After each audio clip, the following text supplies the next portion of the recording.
Good evening, everybody. Welcome to the May 21st, 2018 Board of Selectmen meeting. I want to welcome everybody here tonight, but before we get going, if we could all stand for our invocation and our pledge of allegiance, please. Father God, we come before you, we acknowledge your presence. Father, we ask for wisdom and discernment in the governing of our community. We ask, Father, that this team of 7 would work together and only carry out what's in the best interest of the community. We thank you for the blessings in our community, and we thank you that there are people willing to step forward to serve in the community. And as always, Father, those of us that chose to pray with you, pray in the way in which we were taught. Amen. Amen. Amen. Pledge allegiance to the flag of the United States of America and to the republic for which it stands, one nation, under God, indivisible, with liberty and justice for all.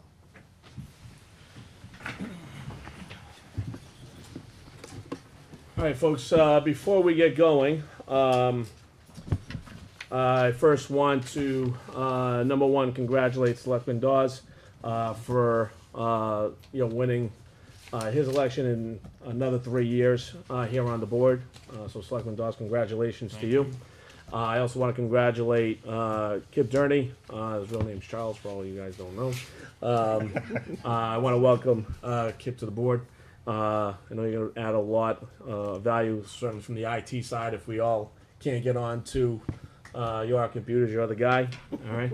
So, but anyway, we thank you. Know you're going to do some great things. A couple other things. So, obviously, the country has had a pretty tough week, right? So, I do really feel, not that anybody is going to, hear us from Santa Fe, but certainly our thoughts are with those in Santa Fe. It just keeps happening, and it's really unfortunate. The parents there, my heart bleeds for them. So our hearts and our thoughts are with them. In addition, we also lost 4 students on the South Shore, and in a car accident, and out in Stoughton, I believe. So our thoughts and prayers are with them as well. Another really unfortunate accident. So with that being said, if I could ask for some patience from everybody here, we have to go through a reorg of the board first, and then we will get to the agenda, if that's okay. All right, Mike. With that being said, if you could. Okay, this being the first meeting after the annual elections of selectmen, as Joe mentioned, we have a brand new selectman and a newly re-elected selectman as well.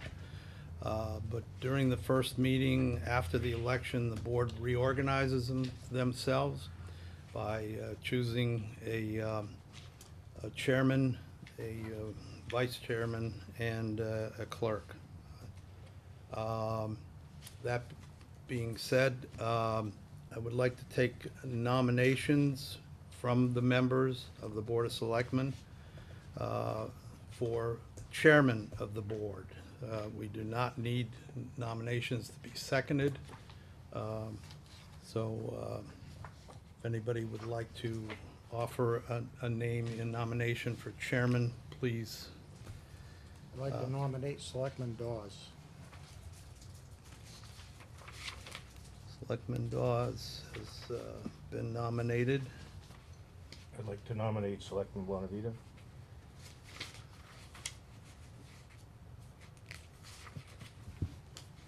Selectman Bonavita has also been nominated for chairman. Are there any other nominations? Not hearing any. The nominations are closed. The vote will be taken by order of nominations. So all in favor of Doug Dawes being elected chairman of the Board of Selectmen, please say aye. Aye. Aye.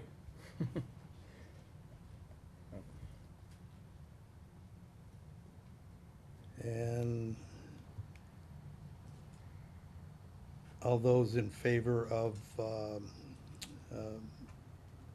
Joe Bonavita being chairman, please say aye. Aye. Aye. Aye.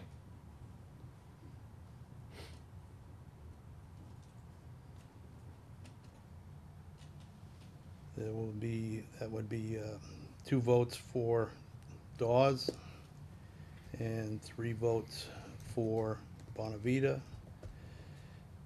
Congratulations, Joe, you are the chairman for this year. Thank you. Since you're officially the chair, you get to take over the nominations for, well, the board bylaw only calls for a clerk. We have had an unofficial vice chair as well, to run the meetings when the chairman is not present. Can we explain that if we could? Because I always thought the clerk was kind of the vice, but was the vice chair. I mean, I'm open to whatever, you know, whatever the pleasure of the board. There is no vice chair, but if make it plain that's your intention, that the clerk Oh, I got you. be the vice chairman and run the meetings in If I may, Mr. Chair, the absence. Yes, sir. by policy and procedure, I think in there it states that the clerk runs the meetings when the chair is not present. Okay.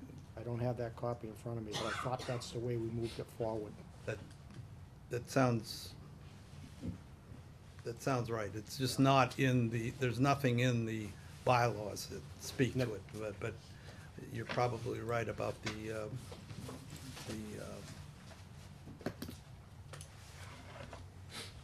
operating procedures. Yeah. So, Okay. So, with that said, I think, we're okay, just taking nominations for clerk then. I don't think we have to go, both. Cause really, we're looking at, the person who would run meetings if, I cannot be present. So, at this point in time, I'll accept nominations for, clerk on the board. I nominate Selectman Dawes. Okay, anybody else for nominations? Well, I'm gonna nominate, Selectman Sadler. Okay, anybody else with any other nominations? No? Okay, so all those in favor of Selectman Dawes, as clerk, say aye. Aye. I, Aye. Okay, that's 5-0.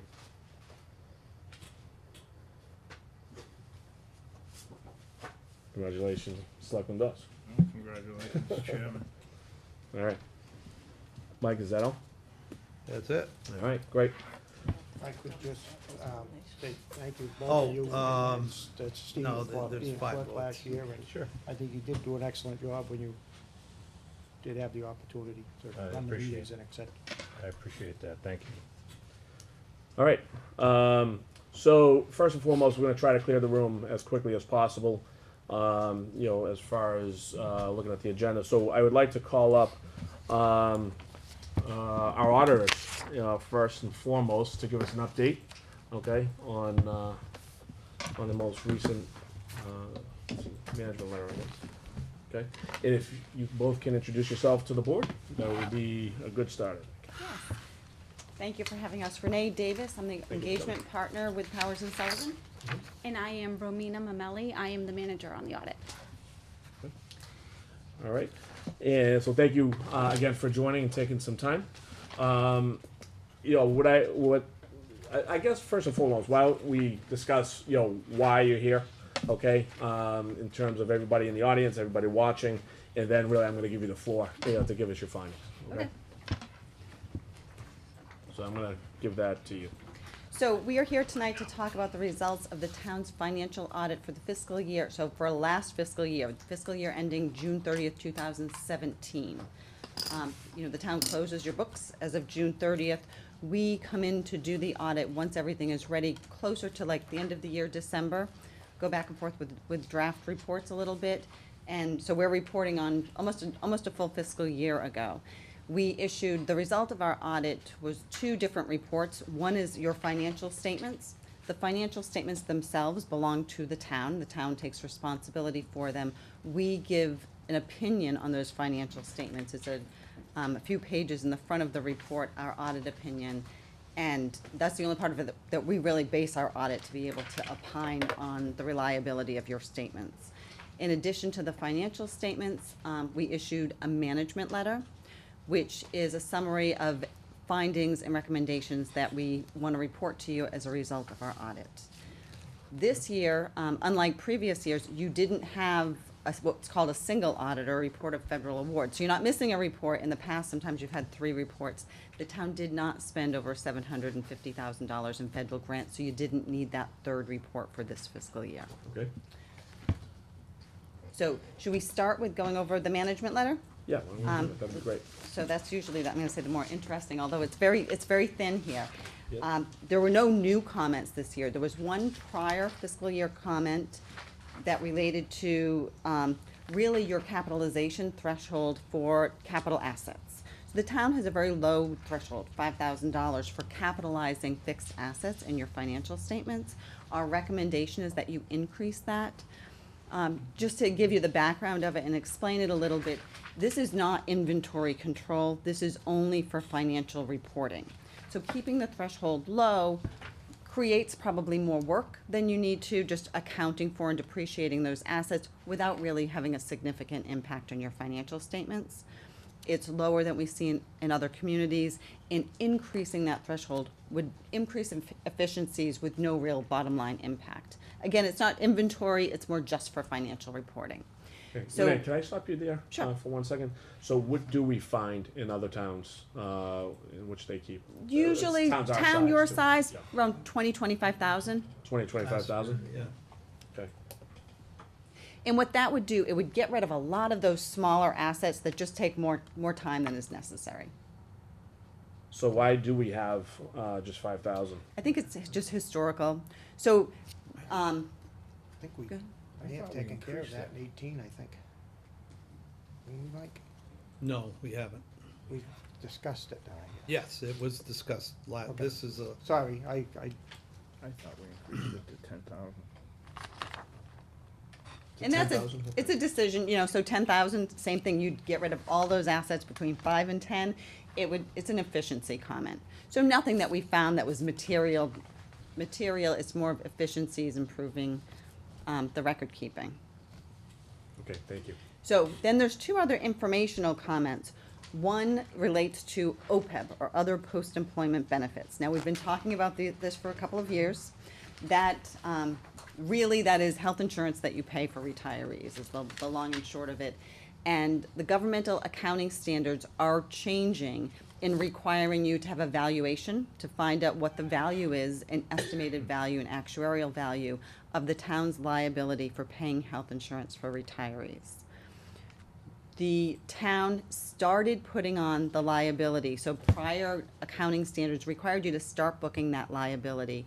The new standard, the final one, is coming on for fiscal year 18, and that's gonna require the whole liability to be booked in your statement of net position. So informational, meaning you need to be aware of it. It's something that will significantly impact your financial statements.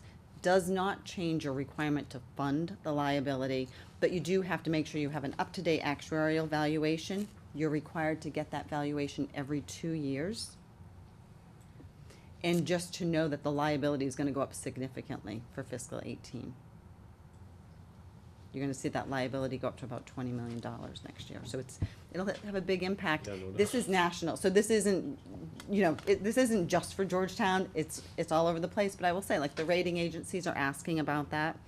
There are a lot of things that play into the liability, so you work with your actuary to come up with assumptions.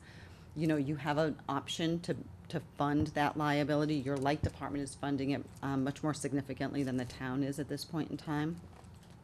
And over time, you'll be able to compare your liability compared to other communities of your size. Okay. And the other informational comment that we have relates to documentation of your internal controls.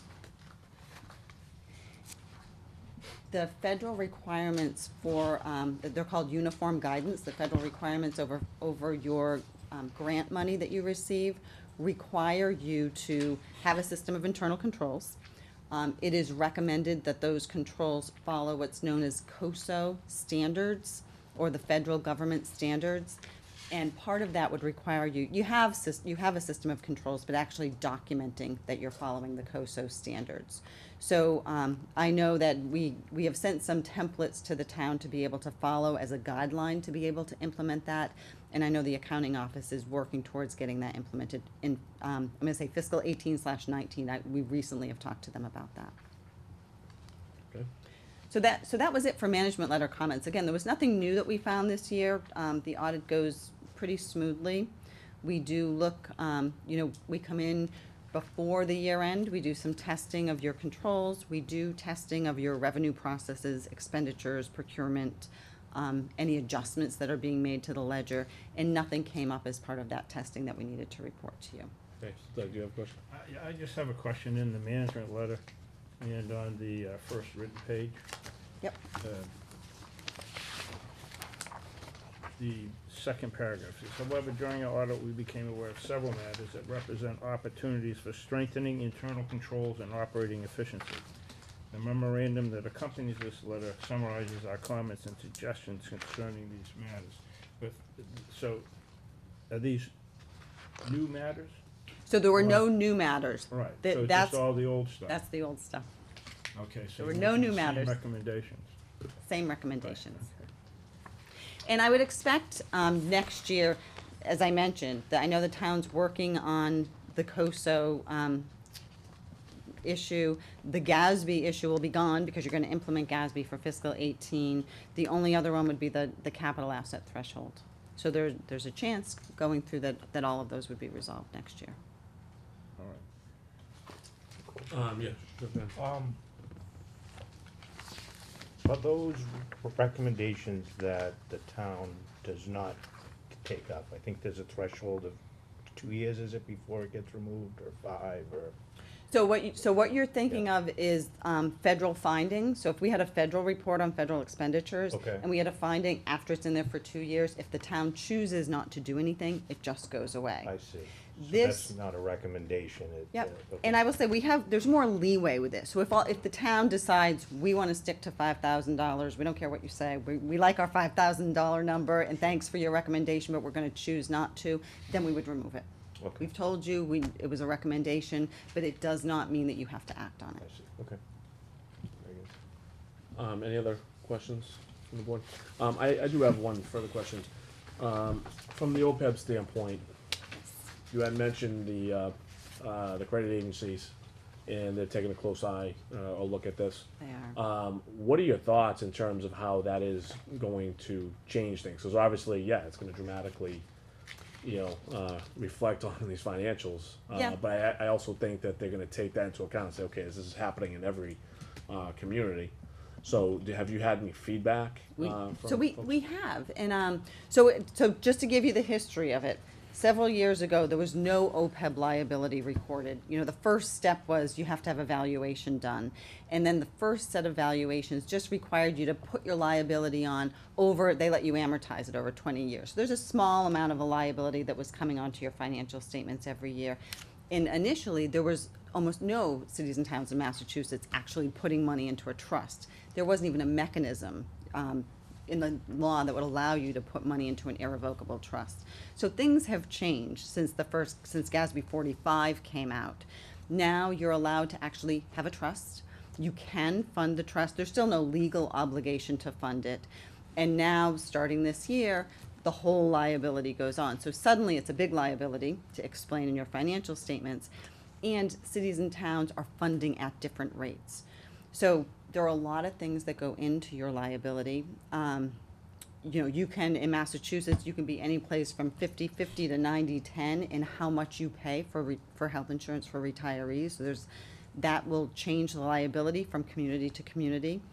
The agencies are looking at that. So when you have your rating calls, they're asking, what is your OPEB liability? So they are comparing your liability to other communities. Do you have a plan to fund it? Do you have a trust fund? So the first thing is, do you have the trust established? You do here in Georgetown. And then are you putting money aside? And what will happen over time if everybody else funds it fully and you don't fund it at all? Of course, that they're going to recognize that. Right, right. If everyone's sort of in the same boat, then you know it wouldn't impact you as much. I will say that over the past few years, more and more communities are setting up some type of a funding schedule. So not unusual for the light plants to be funding it Yeah. at a greater rate than communities are. And what's happening now with with GASB 75 that's come into play is they will look at your funding, and because you really do not have a strong funding schedule, your discount rate is going to be lower. So they have to use a municipal bond rate. So they have to wait till June 30th, come up with a municipal bond rate. So if you were funding, you'd be able to use a higher discount rate, like a 7%. You're using more of a municipal bond cash rate. So your liability will be higher than other communities that may be funding. And that's, you know, at least you do have the trust. There is money in, you do get credit because the light plant is funding.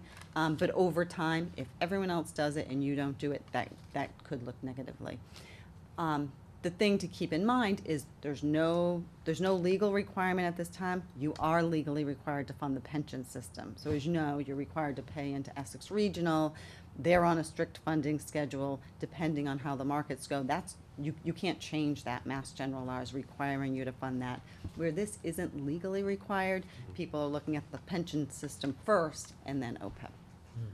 Mike, have we funded this in the last? I don't think we funded this at all. We have $50,000. Still that 50,000. I think we did one. What's that? I think we did one. Yeah, that one Yes. transfer. Yeah. So what would you say is pretty typical in other towns in terms of their funding right now? So it ranges. We have some communities fully funding. We have several communities that are in about your boat. I think most of them, though, are putting something in their budget. So even if it's a small amount, if you have a certain amount every year that you're putting towards it, at least that would count. But getting it in that regular appropriation, getting it in the annual budget is the hard thing, you know. You're giving up something else to put money towards a trust fund that isn't for a current service. Does it show better, even if the smaller amount? You know, say we put 25,000 a year, right? Just hypothetically, right? So it would Does be it show invested. better? So it would be invested at a higher rate, right? The treasurer's allowed to invest that money just like trust funds, not like regular cash funds. So it's like putting money in a savings account. You're putting it in the bank. It's earning revenue. So it would be better than nothing, right? Right. I mean, I guess just from the standpoint of how the regulators, you know, might be looking at something like this and saying, all right, they're not putting anything in, you know, give us a slap on the wrist. But instead of saying, okay, they're funding 25,000, not a lot of money, right? But at least they're doing But it's something, right? and they do ask. Is that a huge difference? You know, if we you just know, even put a little in? It would make a It difference. Okay. You know, and at first they were just, do you have the trust fund set up? But Yeah. as time goes on and other communities are funding more, it makes more of a difference. But again, that $25,000 comes from someplace else. So it comes from another service, and this is not a required. So you can see both sides of it. Well, I always like to kind of see, you know, where we should be as opposed to what we are doing. So is there, I don't know, some mathematical equation, you know, that we need to be following in terms of ideally, you know, what we need to be doing? Different communities are taking a different approach. So some are, you know, a lot of them are having some kind of a policy. Maybe it's a percentage of free cash that would go in. You It's know, not if we have one extra- set one. It just depends on the community. It Okay. does. It does. All And there's a right. different fit for That's every our community. policy.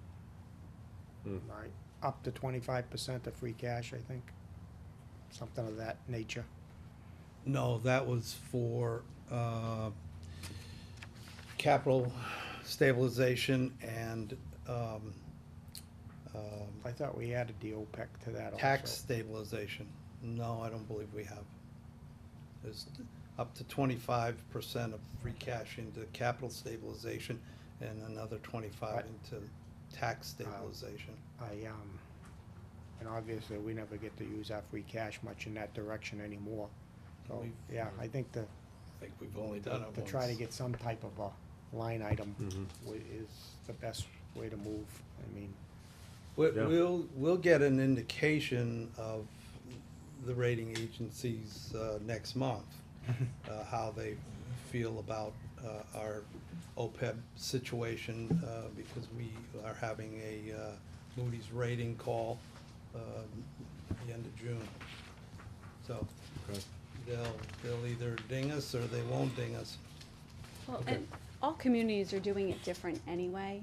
I have some communities that are saying over a certain amount of free cash. So if the town got certified X amount, anything over that, they could then go ahead and look at to move in. So that way you know you're at least at a certain threshold. And some communities are saying, once the pension is fully funded, we're gonna use that appropriation to fund OPEB. So they're all over the board out there. So anything, any little bit will help. No, can I ask a question? As to the pension, then, I don't know who wants to answer. Is it Essex County that is kind of taking care of that for us, and we're just making the payments? That's right. That is correct. Okay. They tell us how much money to send them, Yeah. and we send Yeah. it. And so at what rate are they doing it? Just for knowledge? I mean, anybody? Yep, so they have a, it's required by Mass General Law 2040, but they're on a more accelerated schedule Oh, than that. okay, so they're a little more accelerated. Yeah. Okay, great. And one of the things you told us, that you keep calling it a trust. I mean, at one time, we had an account, I think last year, it might have been last year, the year before, you said we can now invest it in it. Can't we invest that better than just like looking for bank deposits? You can. Okay. Have any towns pooled together at all for any type of an investing on that, or? they're not Yes, what- really- Oh, okay. What I see most often is, if you have any kind of significant balance, you give it to the state, the GIC. You can invest it with the GIC, and if you. But do you have to be using GIC for insurance? No, you don't, but you Oh, have to okay. have certain limits. So they do have requirements, and I believe one of the requirements is a regular contribution to Yeah. the trust. Yeah. So they have certain thresholds. Now, your light, because your light department's funding that may meet those requirements. So that might be a better way to go. but- But any way that, so it's, the law says, and you can invest it just like a trust fund. So whether you did that internally, but any way to pool it, it would only be going through the state. Yeah, okay. Thank And you, as a Mr. board, I think, my pleasure.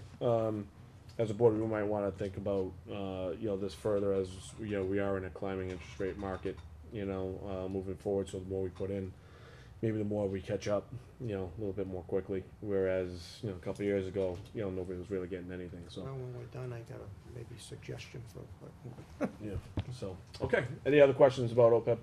Okay, Renee. Okay. So I do want to talk a little bit, now I know we have some new members here, but I'll talk a little bit about the financial highlights, and I can go in as much detail as you want on the financial statements. As I mentioned, the financial statements themselves are the responsibility of management, and management accepts full responsibility for them. Our opinion starts on page 1 of the report, and it's what's considered an unmodified or clean audit opinion, so that's the best opinion that you could get.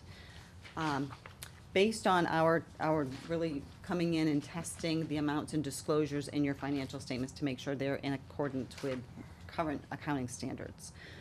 The financial statements themselves for a government have 3 different bases of accounting. So we show your general fund, which is your primary fund that you use for operating. There's a budgetary basis of accounting that actually will show you what what town meeting appropriated for your budget. Compare that to what actually came in for revenues or what you actually expended. That's in the back of the report as required supplementary information.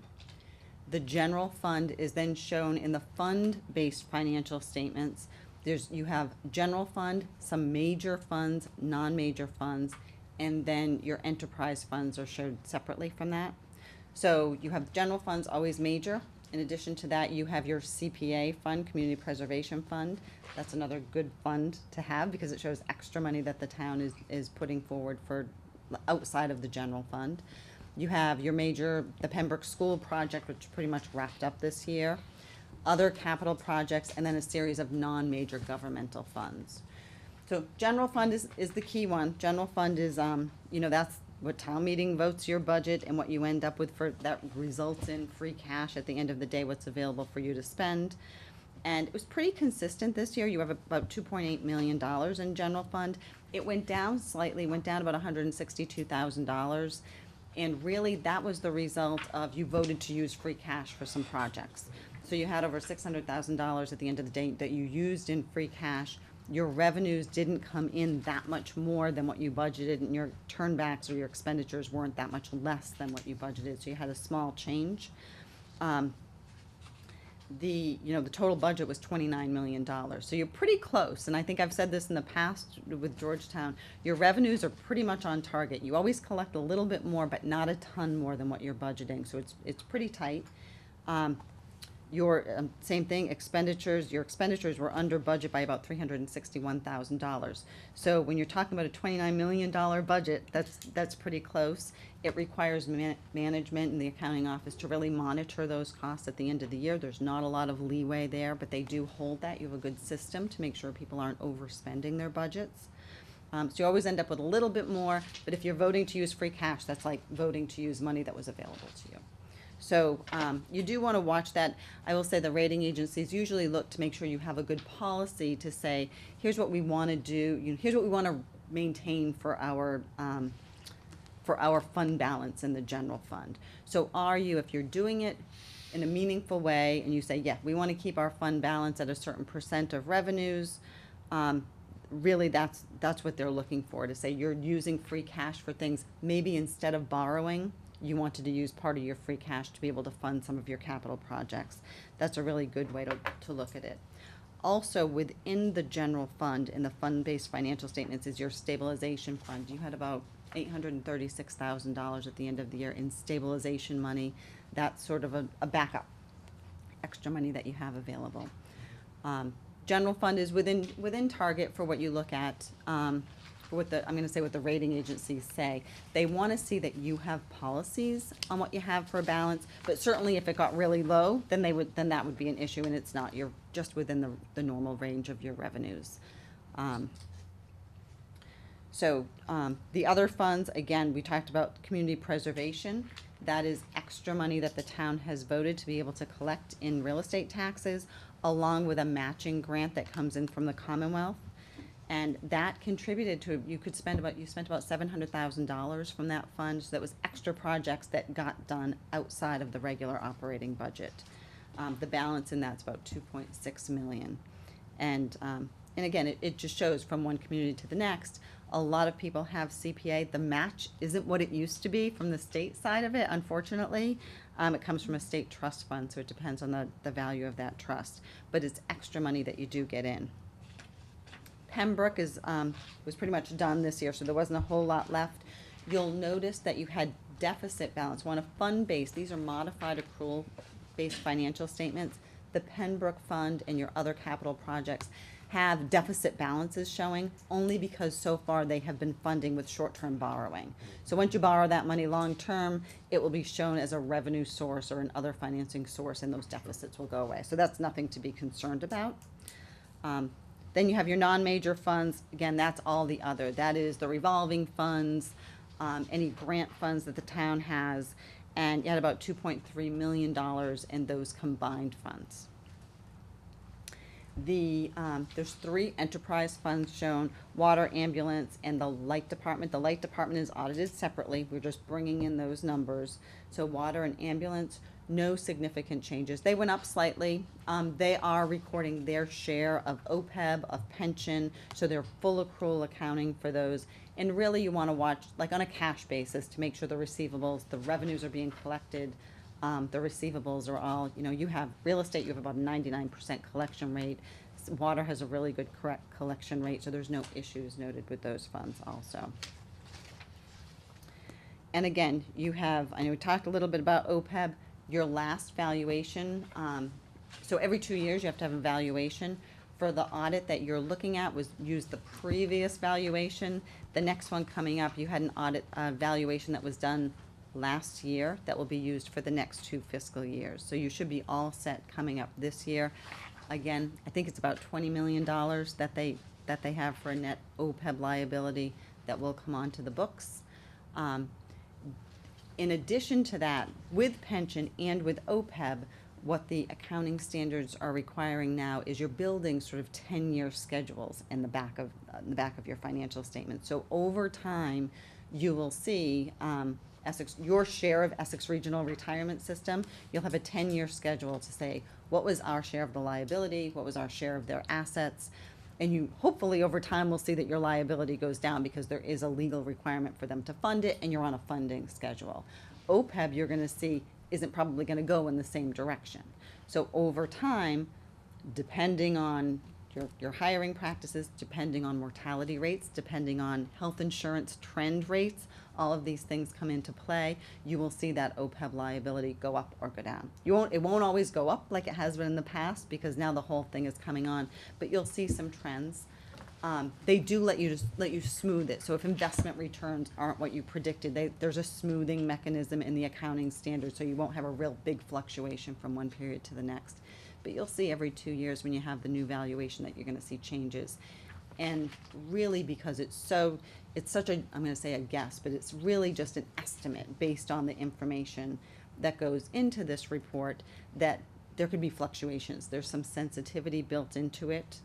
If health insurance rates rise more or less than what you predicted, it really will impact that number. So it's a very, what we would consider to be sort of a soft number on those financial statements. Does that make sense? Was I clear about that? Renee, if I can, speaking about the health insurance, the last 2 years, we've sort of been able to bend the cost curve. 2 years ago was about 3.5%, 4%. This year was only a 2% increase. So that, we should see some lowering of our OPEB liability. Would that be correct? That's correct. It probably won't hit you next year because it will wait till the next valuation. So there's sort of a time lag with that also, but yes, exactly. They look at, so mortality tables change. So the actuaries have to look at the mortality tables. They look at what you have, investment rates have been really good, so that's helped out. But certainly if they were predicting a 5% increase in health insurance costs and you can hold them to 3%, that helps your liability. I think they were predicting 8. Yeah, for a while they were really it's really hard to predict what health insurance rates are gonna be from one year to the next. But you're right, it's all based on the best available information that they have. So it's, Several years back, when we reduced the cost of health care by renegotiating, whatever the state calls that, and the Board of Selectmen did it with the, I don't think you were on then, but we had kind of agreed that if this went forward, we were gonna try to line item OPEC some of that money. I think it was $35,000 was the number that came up. We unfortunately did not get finance and advisory that year to come on to it at the next budget cycle. But we did make an effort at that time when we got some savings like what Mike was talking about. Sure. As a board, we had made an effort, but didn't pass the next. yeah.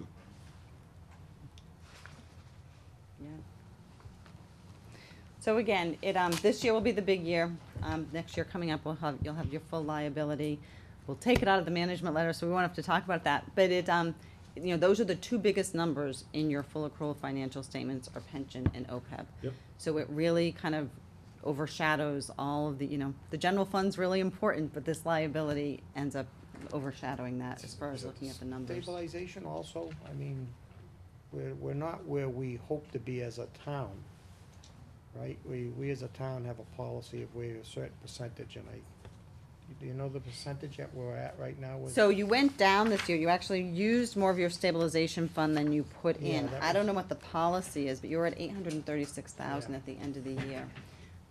It's not, so what the rating agencies typically say is, what's your policy and are you funding your policy? And usually you'd have sort of, our goal is X and here's how we're gonna get there. We'll put in a percentage of free cash, or we'll put in a certain amount every year until we get there.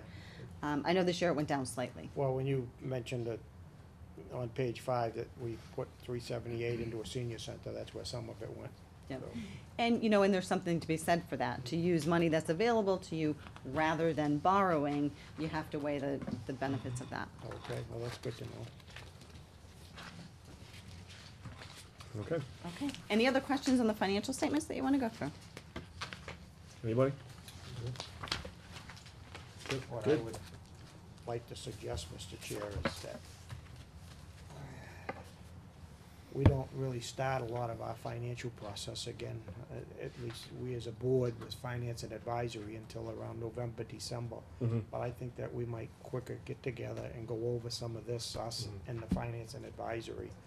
And obviously with Mike and perhaps try to come up with some policies or procedures for some of these things. Has FinCom seen you yet? Last year, we had them here, we invited them here for this meeting, I Um, don't think that happened this year. Yeah, they received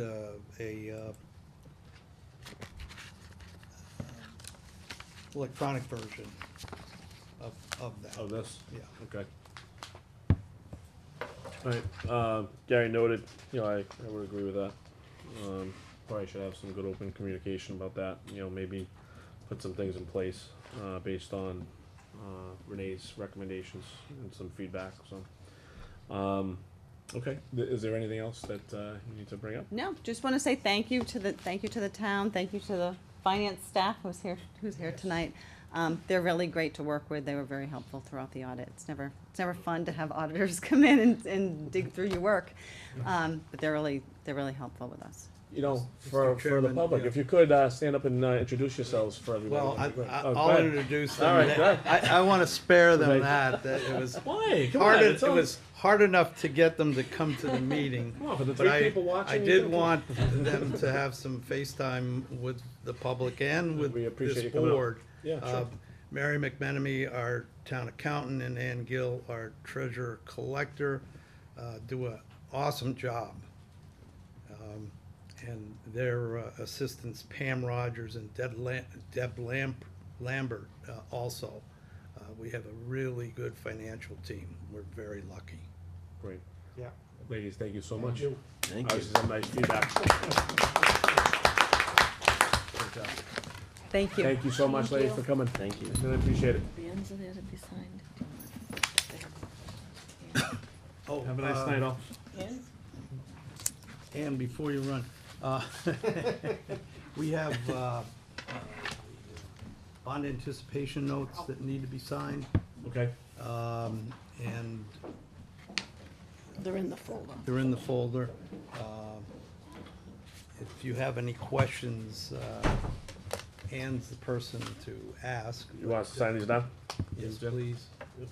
And if you have any questions, I can give you a quick summary of why don't you, Ann? Go ahead. This is a renewal for the Elm Street project. This will actually get us through until July when we're going to do another ban renewal. We do have a few projects out there right now that are under bans, the short-term note, and we're gonna wrap them all up into one ban, just consolidating the debt. Okay. That's what you're signing off on tonight, is just the small ban for the Elm Street project, which I believe is almost done. Almost there. Are we done? I think I can't remember. Can I ask my typical question, Mr. Chair? Let it rip. Why don't we just borrow the money and get it over with? Well, I think Mike could probably explain a little better. Mike and I got together a Usually couple of does. times. It was to basically, keep the budget intact for 2019. If we had, renewed the bonds sooner, the budget for 2019 would have been a Yeah, bring it back little this bit way. harder to. Yeah, by doing this, we don't have interest payments this year. But the interest goes up. Slightly, but we also can't bond because the Pembroke project has not completed, the MSBA has not completed the That audit. I've heard, and so are we trying to put these in with all the same bonds to get Yes. better? Yeah. So you're hoping by putting them all together that we will get a better rate, or it just makes repayment and carrying it on the books easier? Well, and we don't have as many costs if we Okay. combine them all. 'Cause All the right. issuing costs are, we can end up paying $20,000 per bond just for the issuing costs. Sure. Okay, So we'll get 3 for the price of 1, basically. And the last we heard, you know, we'll be on the MSBA board meeting in September. And as soon as they close out the project, then we can combine all the bands and finalize all the bonding. It's been a long time coming. Yep. So how much more do we need to bond for the Pembroke? I don't have that number with me right now. It's with Pembroke and Elm Street, I think it's gonna be around 3.5 million, maybe a little more. but they're both tax, what's the term? Tax exempt. Deferred, tax exempt, Tax so, exempt. Yep. so. Again, how does it affect the budget? Why wouldn't we have just, Because they're tax exempt for the buyers of the bond, we still have to pay interest. no, but, no, that's not what I'm looking for then. What I mean is that both of them, the town voted. not Oh, the you mean override, the debt exclusion? Debt exclusion, Yes. so. The- So the first answer was because it wouldn't have worked in the budget, but I guess I'm not fully understanding that with the debt excluded. Couldn't you just say we're raising the taxes? Cover the bonds. Yeah, but we have to raise the revenue to, they both go up. The debt exclusion goes Mhm. up and the expenses go up. Okay. So by doing this, we're saving money. We're putting off spending money. We're not saving, we're just putting it off. Well, you did say there's some savings if we roll them all together, Yes, okay? but over the, you know, we're still gonna have to take out a 20-year bond. which is- So any idea how much further this is gonna affect the tax rate, I guess? You know, when do we feel the whole effect of all of this, I guess is my question on the tax rate? The bonding wouldn't be until fiscal 20. 20, yeah, and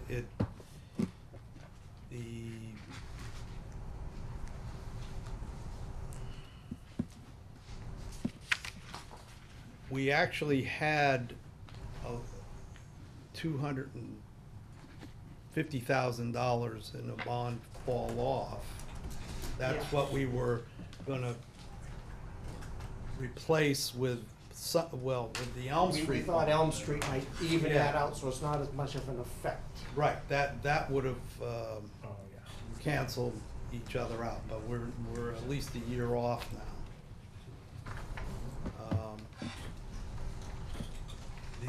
I'll have to get back to you on the exact impact, but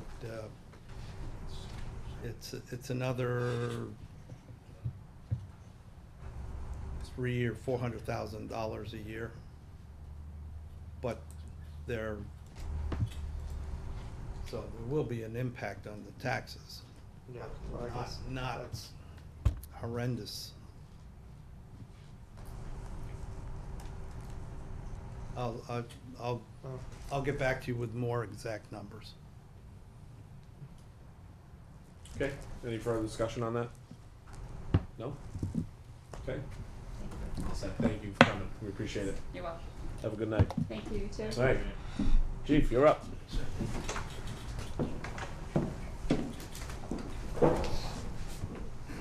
So for everybody, the Orange Chief has an appointment.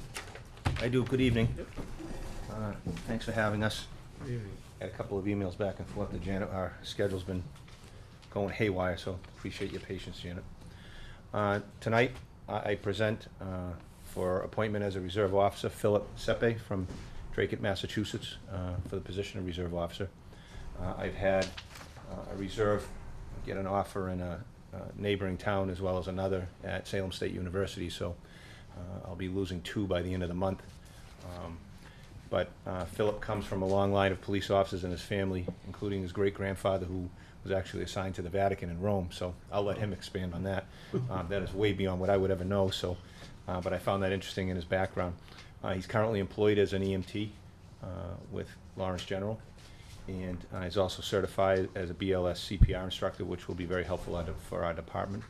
He's been a reserve officer in the town of Dunstable for 4 years. Dunstable's a community that's a bit smaller than Georgetown West, out near Dracut. And he has his associate's degree in criminal justice, and in the future he's looking to complete his studies for a bachelor's degree. He's very family-oriented, has his fiance here tonight with him. He tells me that he enjoys his family, and he actually plays the saxophone, which I'm going to make him bring that in one day to see what that's all about. First and foremost, he's a very big Pats fan, so that's very good for our department. So. Well, that's a plus. That's a plus for me, definitely. So I present him tonight to you for a term that would expire June 30th with the other team of reserves, and then I would submit a new list. It's a short appointment time-wise, but the fact that he's experienced is very helpful given our issues right now with our schedule and people in the academy, and so I'm excited to have him. And he had a great background check with Detective Sergeant Rodden. Spoke very highly of him.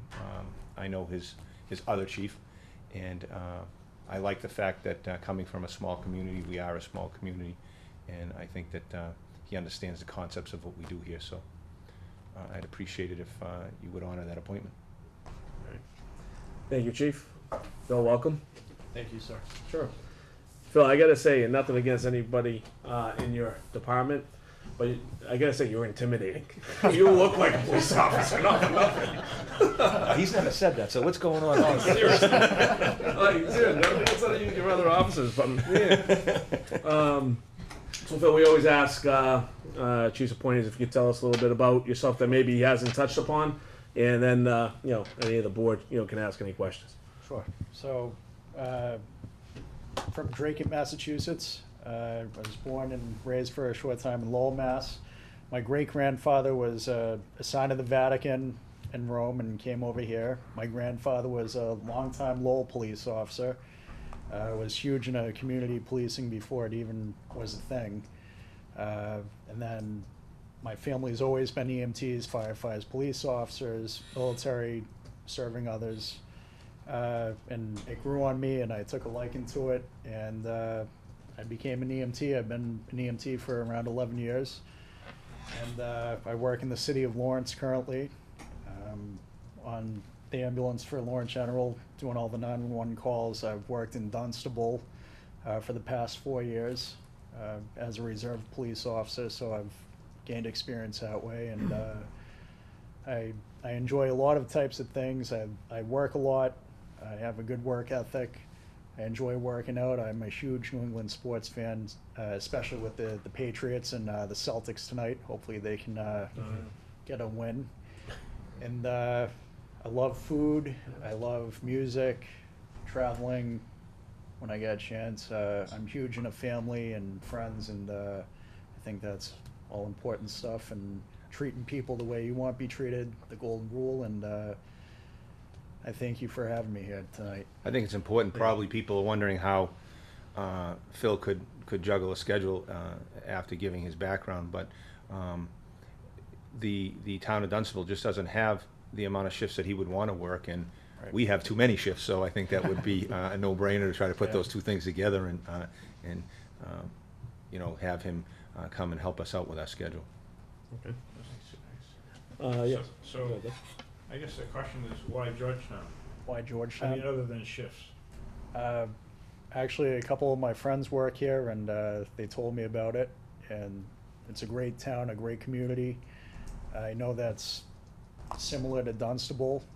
There's a little bit more of a population, more businesses, and but it's kind of a farming community, small community. The police interact with the public a lot, and they love working up here, so they told me about it, and I gave it a shot. He also has a friend on our fire department. They have a mutual friend, and that's how we got to know Georgetown, as well as a couple of officers on our department, so they cross paths up in Lawrence. I have a reserve that works in the same facility he does, and he's worked out very well. And having the medical side for us in our community is great, because obviously everybody knows our police department are our first responders, and when they come with EMT certifications and the ability to deal with BLS issues, it's always a plus. We have many, many reserves who have that dual training, and it's worked out very well for us. Thank you, good. I'm good, yeah. Go ahead, Gary. You mentioned shift work, so let me ask, just a balancing, and I do worry about people getting overtired, but how does the shift work for the EMT? Is it like firefighters, so you, like, have some days that you're on and then days off? So currently I work 3 shifts in Lawrence, 2 16-hour shifts and an 8-hour shift. And then when I'm not in Lawrence, I work the days when I'm not there. I get enough sleep and work whenever I can, so. So you don't have like now you mentioned 2 16s and an 8, but I mean, do they rotate so that then you have, Nope, it's a set schedule. okay? So I've been able to juggle it quite well and work overtime, and I'm usually well rested, and I like to stay busy, I guess. Thank you. It's not affecting his physicality. Oh. I'm sorry. Go ahead. With all of that, how do you have time for your fiancée?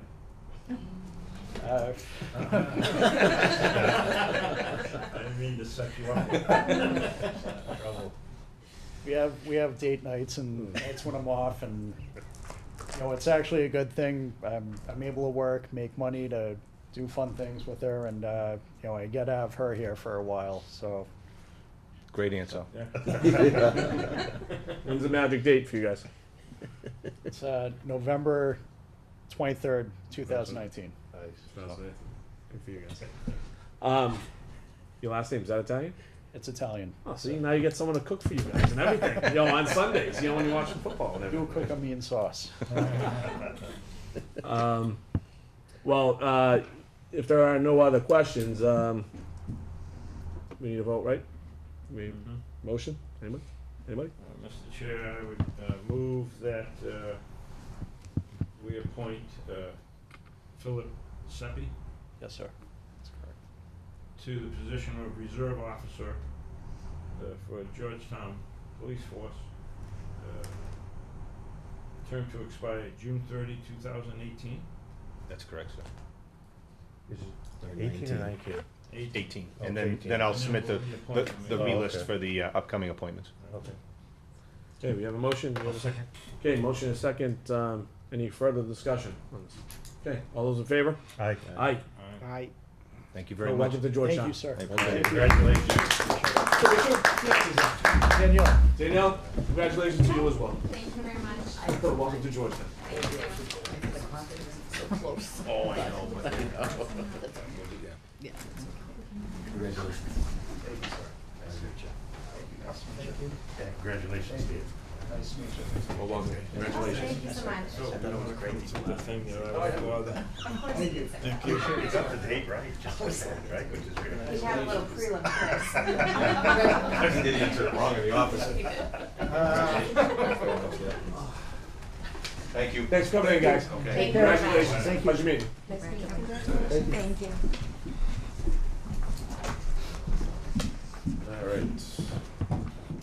All right, so next on the agenda, we have Jill Bennis. Venus.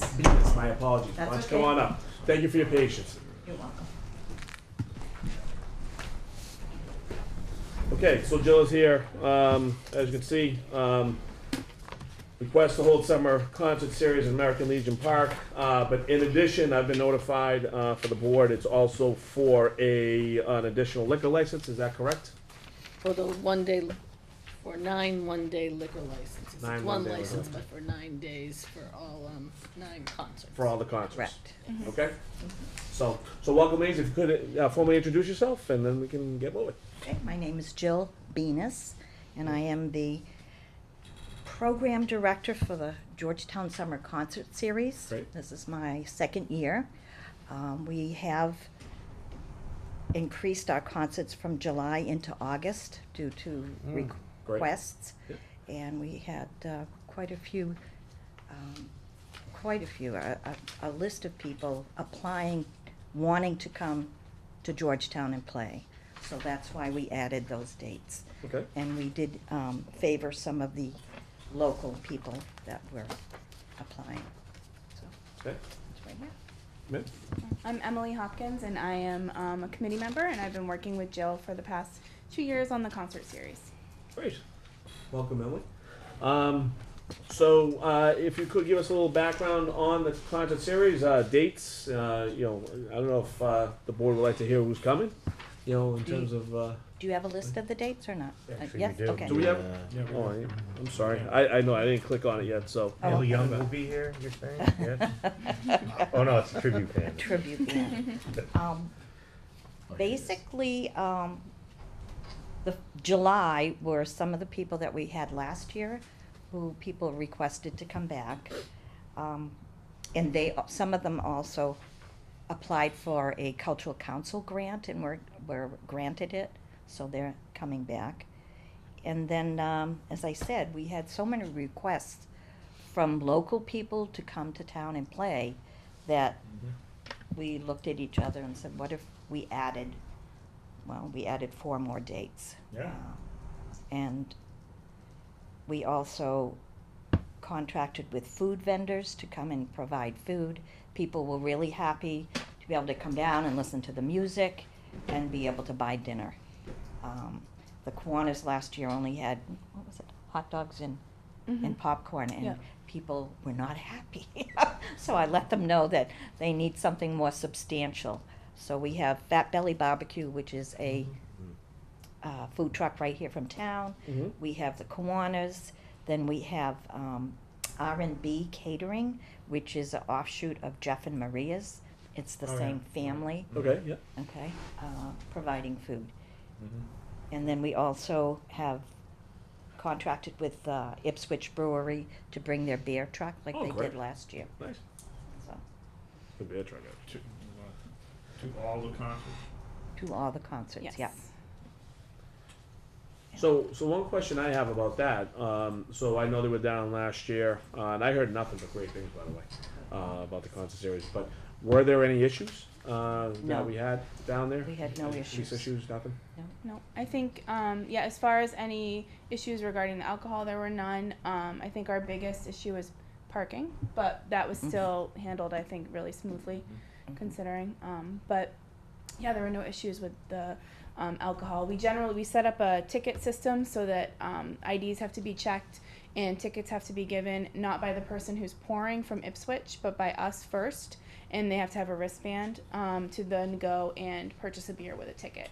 And the point of that is so that the person who's serving is never distracted and having to fumble with licenses. So we make sure that that's checked ahead of time.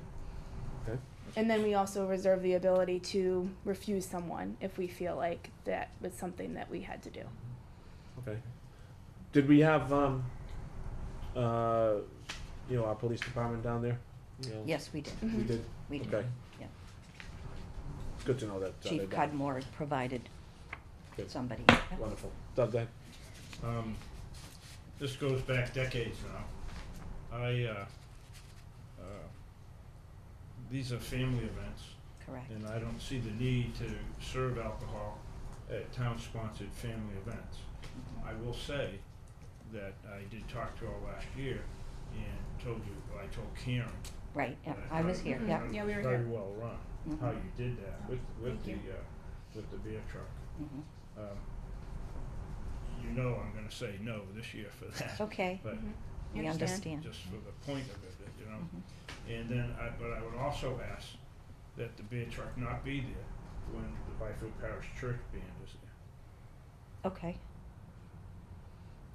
All right, That's, I would ask that request. okay. That's all I have to say. So it's up? Okay. Steve, go ahead. I just have a question regarding parking. Mhm. Do we know if there's any sporting events that will be, you know, if they'll play baseball I that night or? have the sign off from Juliet Rec. Okay. on behalf of the Park and Rec, and supposedly they do not schedule Okay, great, something that would interfere with the parking. awesome, no, that's great.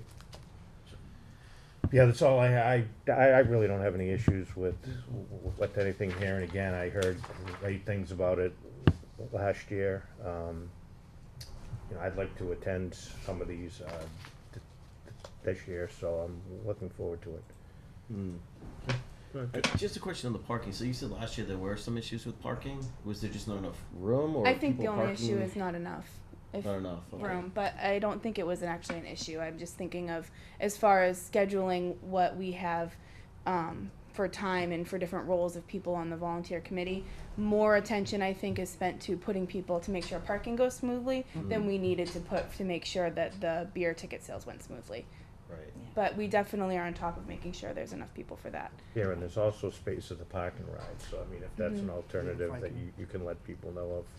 The park and ride across from, Oh, okay, yes. the We- Masonic Lodge there. We yeah. did utilize Best Bagel. I had spoke to the owner there, and he was very fine with people parking there. It Oh, was great.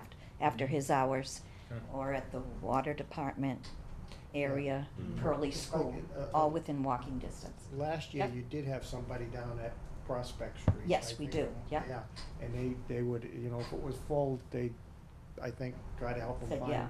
different places. Oh, good. And that helps, so then you don't have to people don't come in already frustrated and Right. get turned away. Yeah, So yeah. I did think it went smoothly. I mean, I parked a few times on Prospect Street, but I Okay. have friends there, so I just Oh. park in their driveway. Friends. Yes, we were requested to have vests, so we have like is it an event vest? The Yes, fluorescent that's yellow. right, yep. So that, that was, Chief Mitchell with the parking, that people would know who's in charge or who to go to if they couldn't find a spot. And I think the last two concerts, we actually, made it a one-way. We were given that option, we were allowed to do that, under Chief Cudmore, to stop people from coming in on Pentucket and directed them to go in via Prospect, Milton Way, and then through, Yeah, so to that make it it smooth. flowed, Yeah, yeah. and it worked out very well, yeah. Doug? So I didn't notice, and I know they start, around 5 o'clock, is that? The music starts at 5, Okay, yep, so 5 to 8? 5 to 7, 5 to 7? yeah, it's only Is the 2 hours. music, yeah. Is the music, Oh, but the food, we've asked to come at 4 and stay to 7, Okay. 7:30. Great. So I have a couple of questions. So anytime, unfortunately, and I say unfortunately, because I'm trying to think of another word I can't, but once something becomes really popular and successful, and it becomes a good time, and especially if alcohol is served, okay, it becomes more and more popular through word of mouth, okay. So if anything, especially on the alcohol side, I worry a little bit about people from out of town, kind of hearing about it and coming in, and then even just folks from Georgetown hearing about it and kind of flocking in. So number one is, are there a set amount of people max that can participate, in the concert series, at any one event?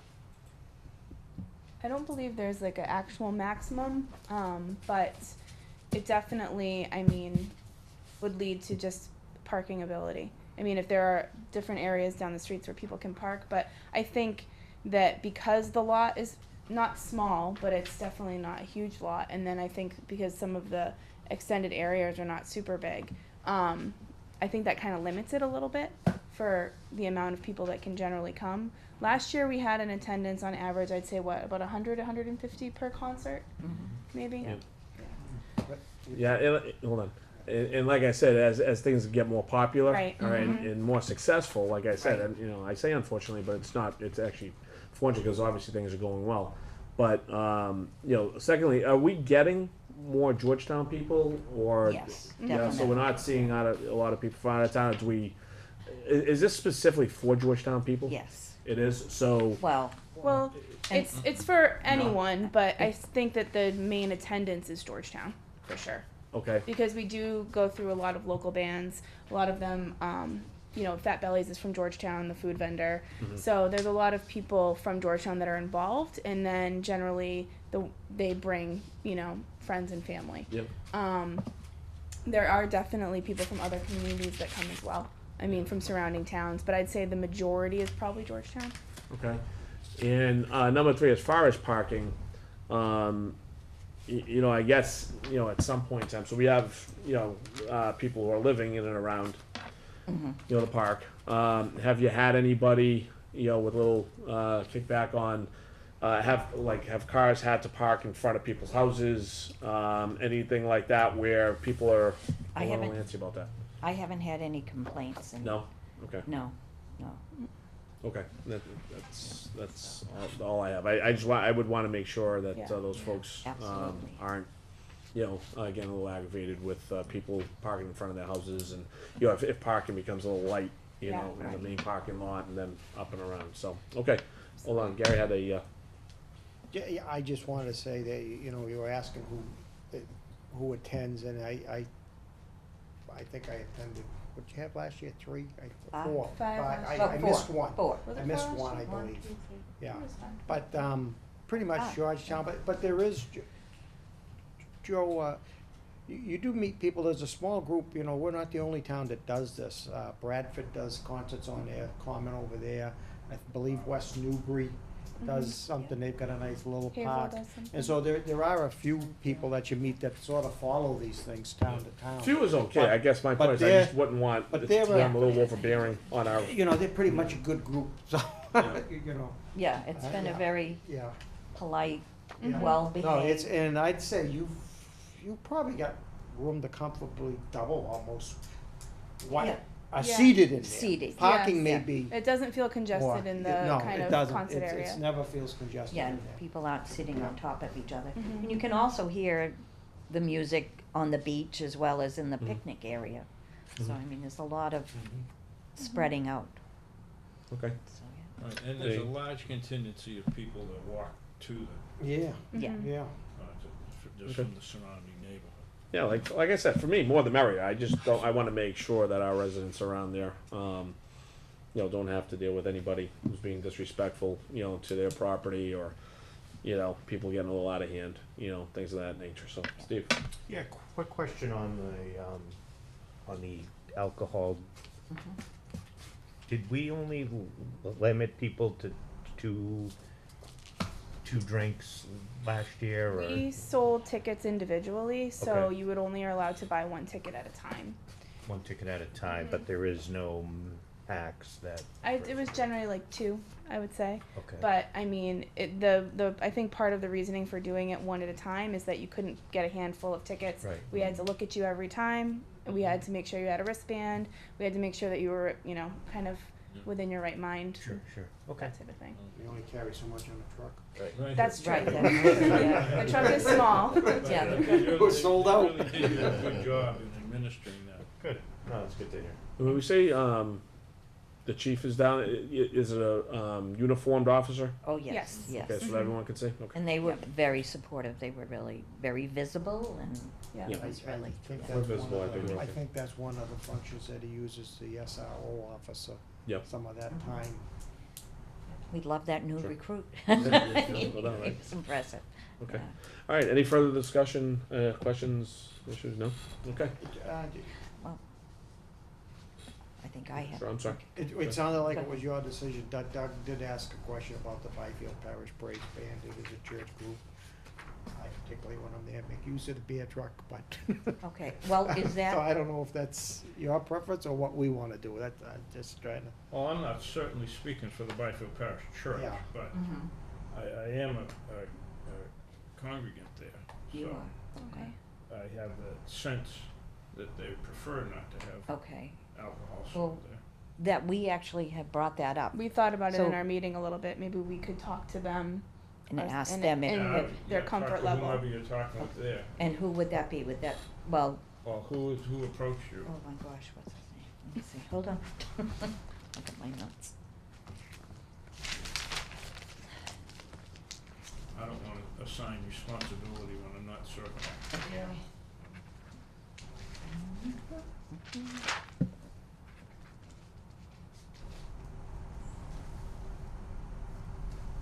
Robert Lathrop, Yes. so he would be the person. Okay, so we'll get in touch with him? All right, Sure. okay, I'll do that. Make my note right now. Hey, Joe, I think you had more to add? That was gonna be my question, Oh. why he opposed to it and what his connection was, okay. My overall sense is that and it's been for decades now, that when it's come up to have alcohol served at these events, even when we were back in the Georgetown days in the parking ride, I objected to it. And when we have town-sponsored family events, I just don't see where it's necessary that every time you go someplace, you have to have alcohol served. That's my own point of view. I'm not a teetotaler by any means, but I think that there's some things that, because you have the kids, if it was just a, adult concert night, well, that's something different. Right, okay. And then for the church, just for my own faith beliefs. All right, and would you like me to report back to you what his response is? I'm sure he'll retreat. If you use my name, Okay. he'll tell me. Oh, all right, yes, most certainly, okay. All right, any further discussion, from the board? Okay, if not, whoever makes the motion, if we could add the liquor license for the 9 events, because that's how we have to do it, right now, correct? I mean, and then it would be to their discretion, okay? If, Yeah, we'll talk to them regarding their comfort level with that particular event, but it's definitely helpful if they say yes and if they're okay with it, we may still keep it depending.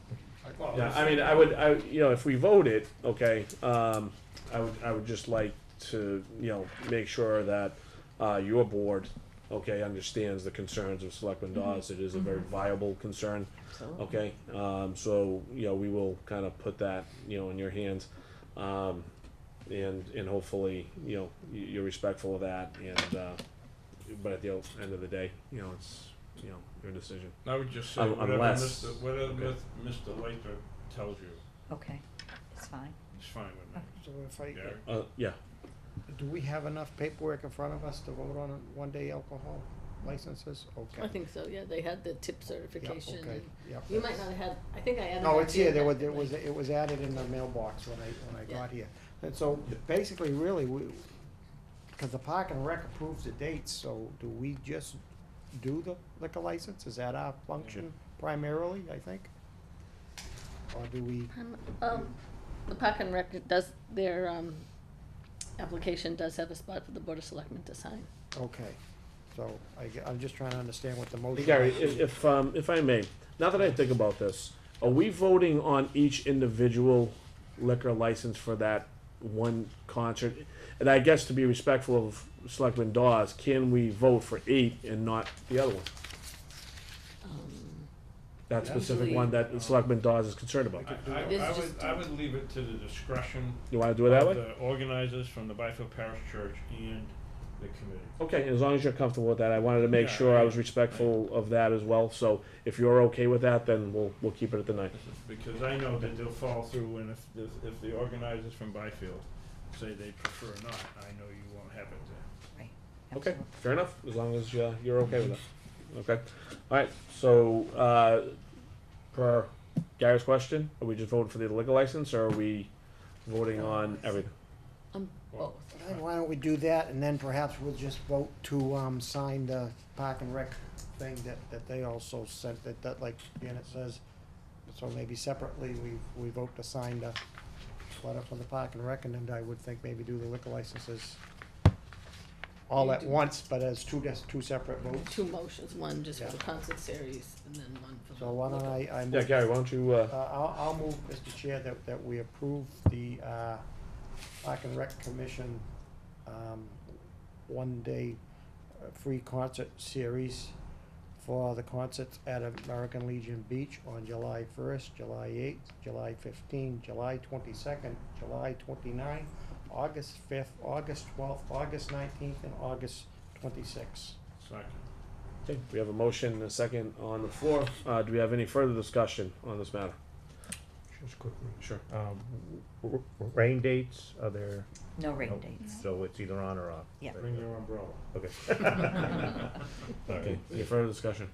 Okay, all those in favor? Aye. Aye. Aye. Opposed? Okay, Mr. Chair, I'll move to grant to the Georgetown Summer Concert Series, 1 day liquor license for the dates of July 1st, July 8th, July 15th, July 22nd, July 29th, August 5th, August 12th, August 19th, and August 26th of this year, 2018. okay, motion, do we have a second? Okay, motion and a second. Further discussion on the floor? Okay, if not, all those in favor? Aye. Aye. Opposed? Nay. We had a 4-1 vote. Okay, anything further? Comfortable over there? Janet, we okay? Yes. All set, so 4-1 vote. We just Ladies, thank you so much. Thank you all so much. You know, have a great time this summer. Hopefully we'll see you. During the week? Sign. Okay, They just have to sign. all right, I'll pick it up tomorrow. Thank you for coming in, ladies. Thank you all. Appreciate Good it. luck. Just see you all there. Seeing you all there. Share, just a Bye now, thanks clarification for coming in. on this. What? Just a clarification on this, on the appointment for, Philip Seppi. We had Okay. said that it was, June 30th, 2018. Yes.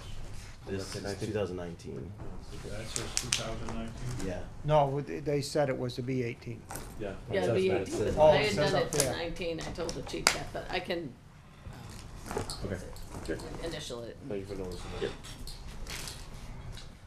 All right, in terms of agenda items, for the board, for information, we're skipping over water department update. They will be in on the 11th. Let me go back on that for a sec. Let's go to, because we're kinda in there in terms of appointments and approvals. Request to add Georgetown to the route for the 8th annual Coast to the Cure bike ride to benefit,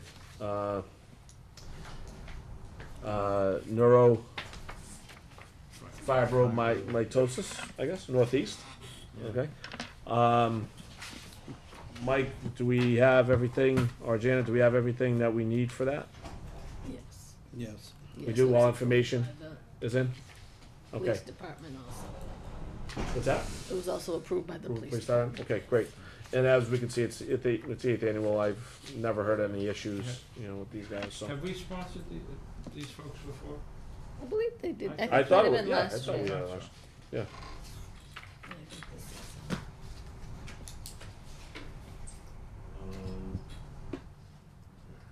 Did you sign under the wrong? Yeah, there's only three lines though for. Yeah, you that, just so. sign underneath. The form needs to be updated. Yeah, cause there's only 3 areas for board of selectmen. Anyway, so we have all information in. Police have approved it. Do we have any concerns on the board, you know, with this? No questions? I think these have been pretty successful. Yeah. Yep. Events when people have come through. Yep, agreed. All right, so do we have a motion? Mr. Chair, I move that we approve the neurofibromatosis Northeast bike race to be held on September 8th. September 8th, 2018. Okay, do we have a motion? Do we have a second? Second. Okay, motion and a second. Any further discussion on the matter? No?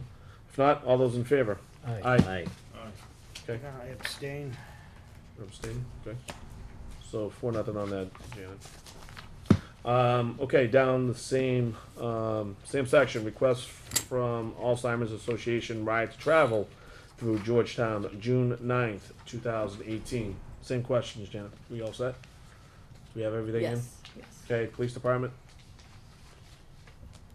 yes. I'm sorry. Yeah. The police department, yep, they talked to them and they were all set with it. Okay, and have we approved this request in the past? I believe we have, yeah. This one I'm not as, I recognize the top one, I don't, the Alzheimer's we have? Yeah, okay, I mean, as long as the police chief has approved it, you know, and we have everything in, I think I'm okay with that. So, questions, conversation on this one? No? Okay. Can I have a motion? Mr. Chair, I move that we approve the, I lost the page. We approve the Right to End Alzheimer's to be held on June 9th, 2018. Okay, we have a motion, do we have a second? Second. Okay, motion a second. Any further discussion from the board? Okay, if not, all those in favor? Aye. All right. I'll abstain. 4-0 on that, Janet. Okay, request for a common, particular license for Jeff and Maria's Ice Cream at American Legion Park. Janet? You have everything we need? Yes, this is just a renewal. Yep. They've been down there the last couple of years. Yep. And I don't believe there's been any problems. Do we have any updated, insurance, all that stuff? There's none that we've requested from. We haven't them. requested from them? Yeah, they've got approval from the, Park and Rec to be down there, We haven't required any insurance? No? no. Could of them, I guess. We'll say, why haven't we?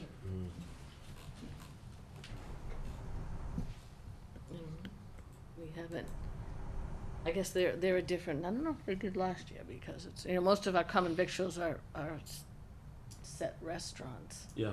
you know, and they're What was the question? coming, we have insurance. insurance on the Oh, building already, Yeah.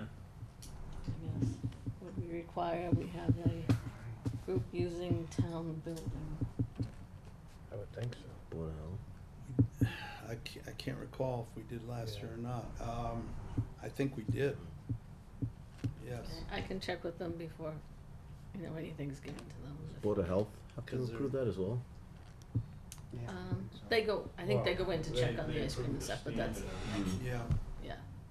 What date do they hope to open, do you know? I don't know if they wrote it on there. So you, I guess what I'm saying, you get time to, That's what, yeah, it's a good question. Next And probably Memorial Day weekend is coming up, so I would think they're probably looking to try to. Well, you can approve we it do a subject to. Yeah, I was gonna say, we could approve it subject. Yeah, and I necessary, can- Insurance. And I can ask them. Yeah, because it is a town building. I don't see why we wouldn't have insurance on that. Well, we insure it. We insure the building. Well, yeah, but I mean, Right. in case something happens, they need to, They generally should have Should have their own. liability Yeah. insurance. Insurance, yeah. they used to, I think, be happy just to get different civic groups used to go in on sometimes on, I know for the concerts, and they would use it. But now I think that the Park and Rec was happy just to get somebody that's there and serving something. Sure. 'Cause Then a lot of I people think don't, they're, you know? cause I don't know the hours that they're there, but aren't they there for some of like the little leagues or that, or? oh, yeah, they're definitely, Sometime. So, yeah, so I They thought had, that. they had a 50 show, he sponsored a 50 show. Yeah, card. I thought that Park and Rec was happy just to get somebody in there, and I don't know what type of deal on the insurance, so. yeah, no, I Have to mean, check. listen, They may require one from them, and I'm not sure if they. yeah, I mean, believe me, Jeff and Maria is they're a friend of Georgetown, so we don't wanna make it any, tougher than we have to, so, if we could, just check on that, alright? So, do we wanna make a motion just based on Pension Yeah. insurance. pending insurance? I would certainly be in support of that, so if someone can make a motion on that. Mr. Chair, I move that we grant a common victual license for Jeff and Maria's Ice Cream to be served at American Legion Park, pending obtaining required insurance. We have a motion, do we have a second? Is there a term, oh, sorry. Term to Yep. expire on that? It's usually the end of the year, which would be December 31st, 2018. Okay. On a common victualler, I mean, I would think they're gonna close down at the end of the season. Yeah. Mm-hmm. we'll say. We just wanted. But I don't know what that they didn't give me Well, why don't we put that date in the motion? That's, so why don't you put that, say- Pending, to expire December 31st, 2018. okay, thank you. All right, so we have that motion, we have a second? Second. Okay, motion and a second, any further discussion on that? Could be an ice fishing derby or something, they might. Yeah. Ice cream. Why not? New England is we eat ice cream all year long. Any further discussion on that? No? Okay, all those in favor? Aye. Aye. Aye. Opposed? Okay, I'll start with that. All right, lastly, in that section, a surplus property request, from Tom Berube, Assistant Assessor. Mike, you wanna take this one? Since, Tom's on here? Oh, it's, I know what it is, but yeah. you wanna outline it? They're just, Surplus computer Just surplus material. everything? old equipment that, no longer works. and- Yep. Two are broken down Yeah, and three don't hook up no more or something. Yeah, they're they're all non-working. To throw them out, we oftentimes will send them to a recycler to see if they can use them. Do we have any recycler that we particularly call each time? 5 years.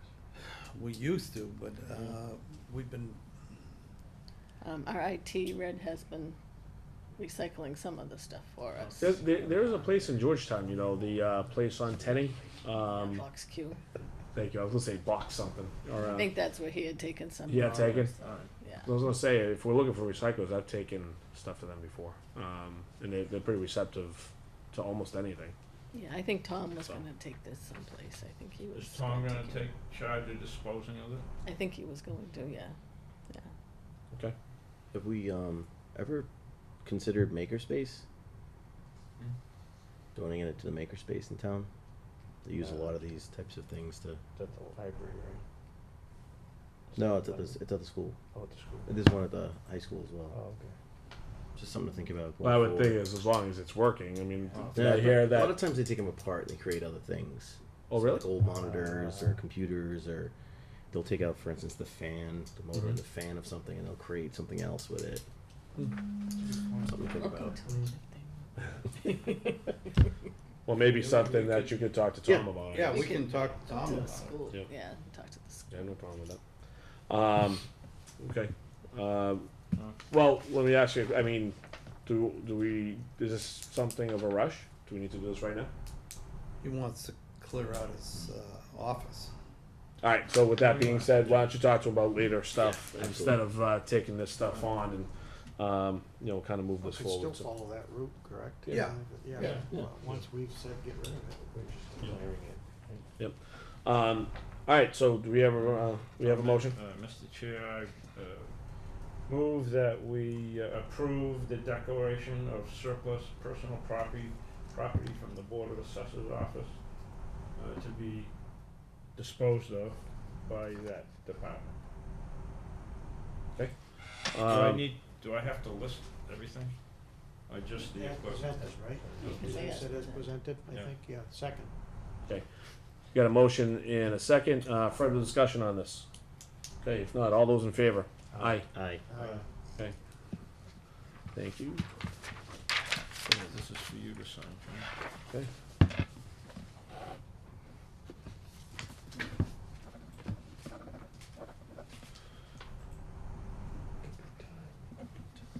Right. All right, so we got everything in here. All right, so why don't we go up to Warren in the minutes? You know, we'll start going from up top. Because we got a lot of these to get through.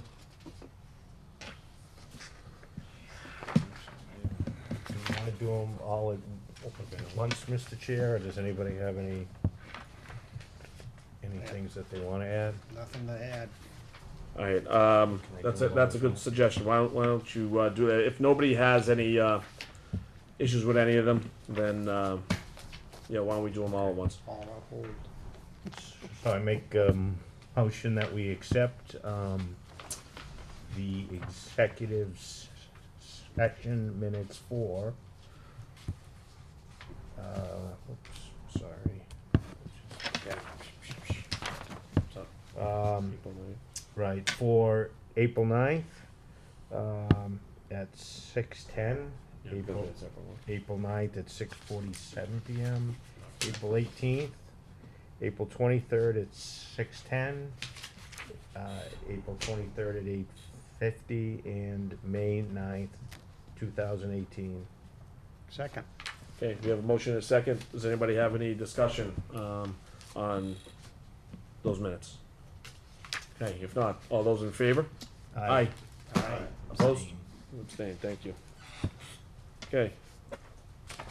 We also have regular minutes. And then I make a motion to approve public session minutes, of April 23rd and of May 7th, 2018. Second.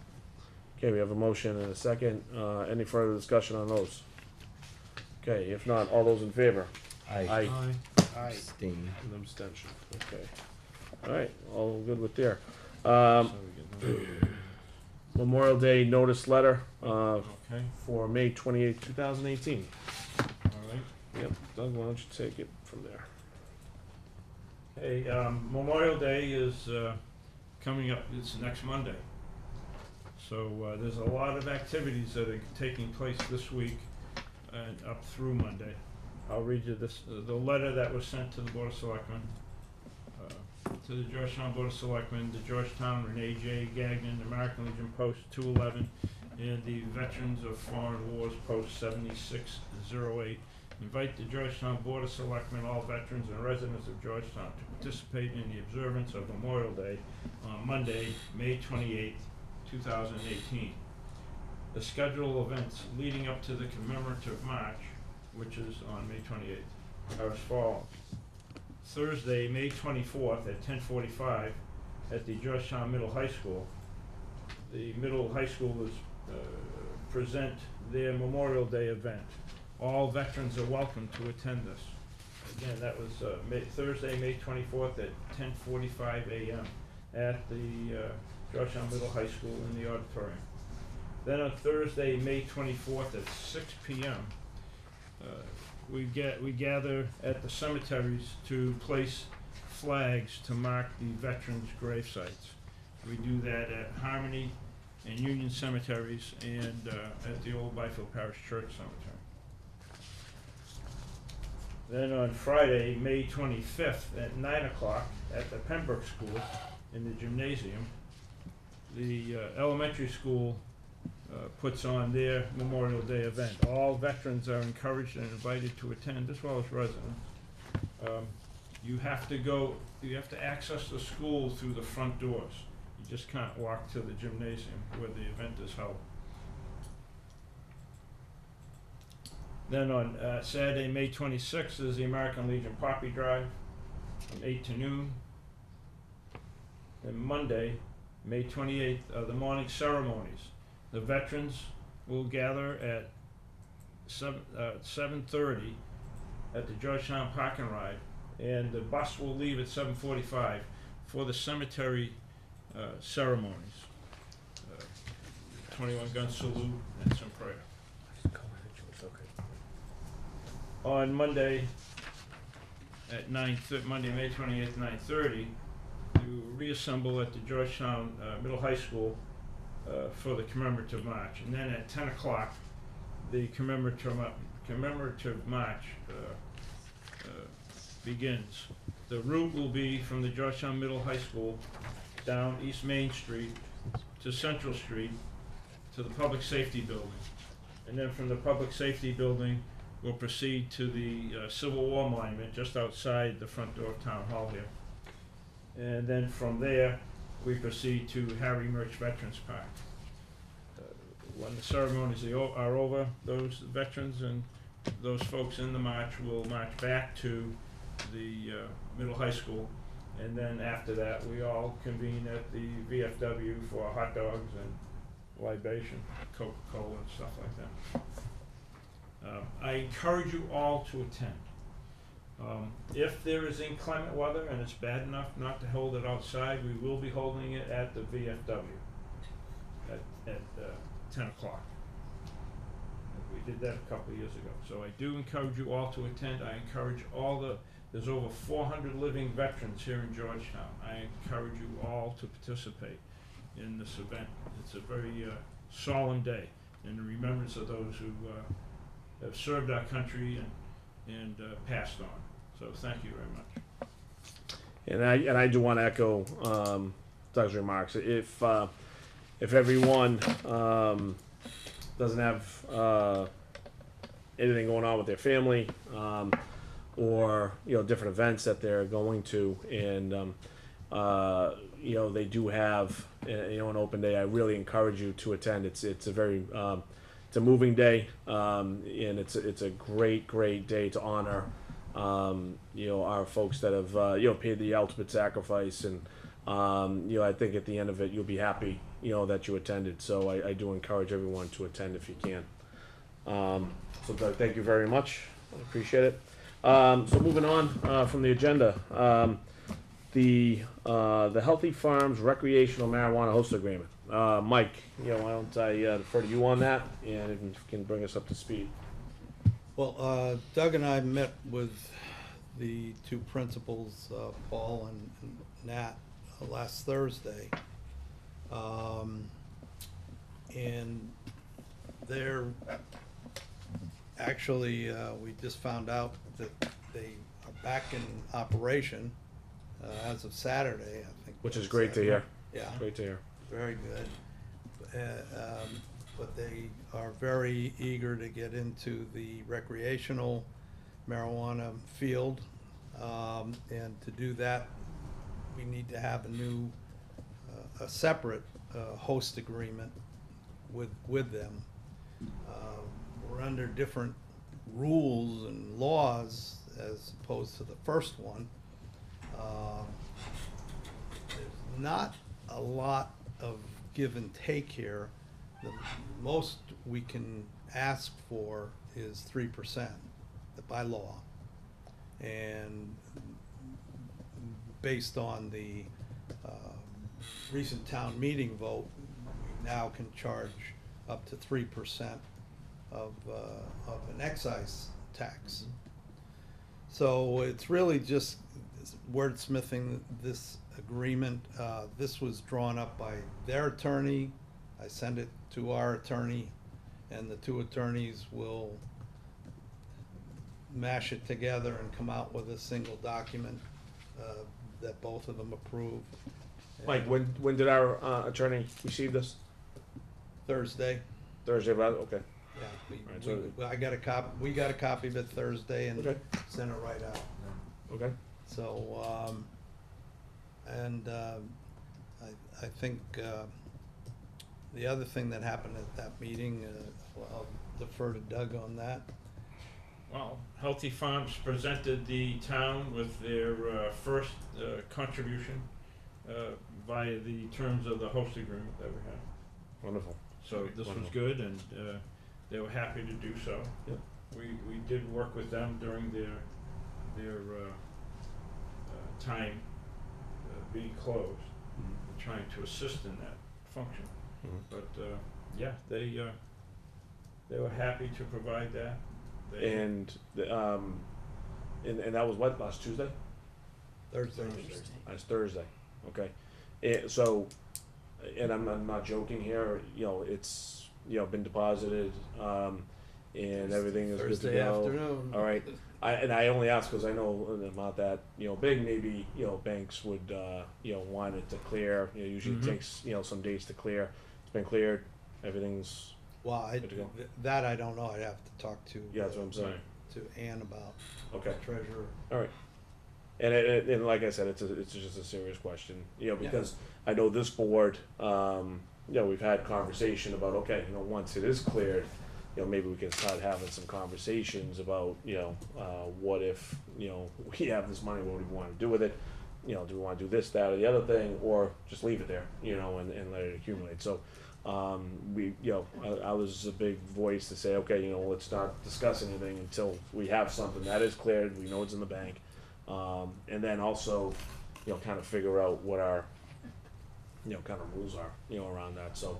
But I wanna thank Healthy Farms, you know, for that, you know, it's fantastic, I wish them the best moving forward, you know, so happy to hear that they're, open again. And we wish them, you know, the best for a very successful, you know, year this year as well. So, Doug, sorry to interrupt. I don't know if there was anything. You know, No, I just wanted you to all know that first, we don't have to have, because we have this check, doesn't mean we need to have it burn a hole in our pocket. That's right. But we do need to sit and discuss and understand, as hard as it is, to understand the guidelines that the state has set up. I have been in touch with the committee that crafted the legislation, and I've asked them for their intent on certain wording. And it's a little clearer, not much, but it's a little clearer, and does point it in a certain direction, and we can discuss all that. Because I still have to write to the CCC and try to talk with them about it, because, you know, all these laws are crafted with a lot of ambiguity into it and open interpretation of what they mean. But we just want to be able to follow as closely as we can to what their intent was for that. Okay. Steve? I have two questions regarding this. So, for recreational, do we have to do on There's no letter, opposition? there's no letter required, just the hosting agreement. Really? Okay.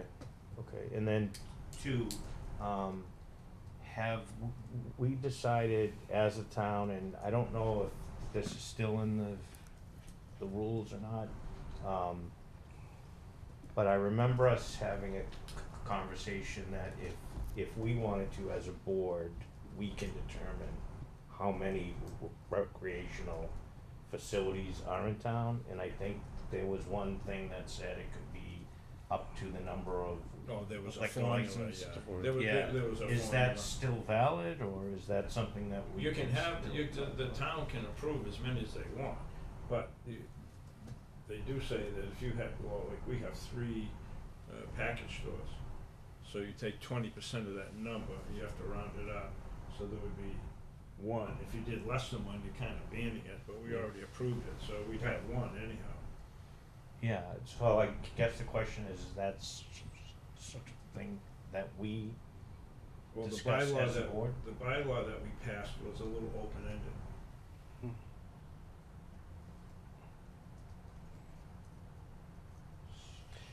The So when you board say open-ended- basically controls it, because without a host agreement, they can't get a license from the state. No, However, we I understand. Right. don't know that we can say no. I remember the conversation. Yeah, that's the issue. We don't know if we can say no to who. It's not clear. If we had 1, does it say, but the way the bylaw, the way I read it, was that it was left open to the number of establishments. There wasn't anything that made it hard and fast and written in stone, that we can only have 1. Yeah, I believe if we as a board wanted to limit it, or as a town, it may need a town meeting vote to limit it. Okay. Was kind of my interpretation, but by what we did, I believe, that the night that we all talked about it, I think we kind of approved the standing one as to the fact that the town voted favorably, and so that kind of limits it somewhat, but not totally. And it was still, we didn't get any clear answers that night. The planning board walked away. I think we got a letter from someone on the planning board saying this wasn't clear. I think they wanted a follow-up meeting. I don't know that we ever did that yet, but. Well, I know this board has said many times that we certainly don't, you know, at least I've heard, you know, that we don't want more than this dispensary. You know, I know, I've heard that on the board, you know, many times. Not from the full Yeah. board. Well, I don't, Well, I don't know yeah, about and that, again, but, the area that's designated as the, non-medical, cannabis use district, at present really isn't conducive to opening Yeah. retail type establishments. Mhm. You know? Those would be more if you had something in town, and of course, the CCC has asked, and the governor has asked the CCC to wait on, cannabis cafes Yeah, and that's- farming. The governor would like to be able to get just this part implemented and in place before the CCC takes up that other stuff. But we don't have any district in the downtown at all. yeah. Well, I also wanna, you know, make sure the board remembers that, you know, in the host agreement for Healthy Farms, it specifically says that, you know, we are not to, approve anything that is gonna be in direct competition, you know, Well, with, that's a with separate- their That- operation. That's medical. in the medical. That's, We'll that, have, well, we'll have a new that's hosting just, agreement. that's for- just in, Yeah. okay, I didn't realize that, I thought it was, for both, okay. Well, still, you know, it's, something we have to remember as well. Was Steve done? I am, yeah, yeah. Yeah. What I was asking was about, you know, we approved at town meeting the excise assessment.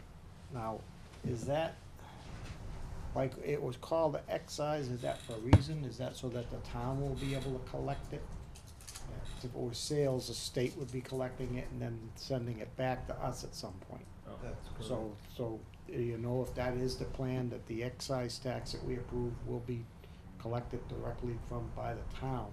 And do we know, is there a way going forward so that as we work on this host agreement, you know, is that something that we would get quarterly, do you know, or yearly, or?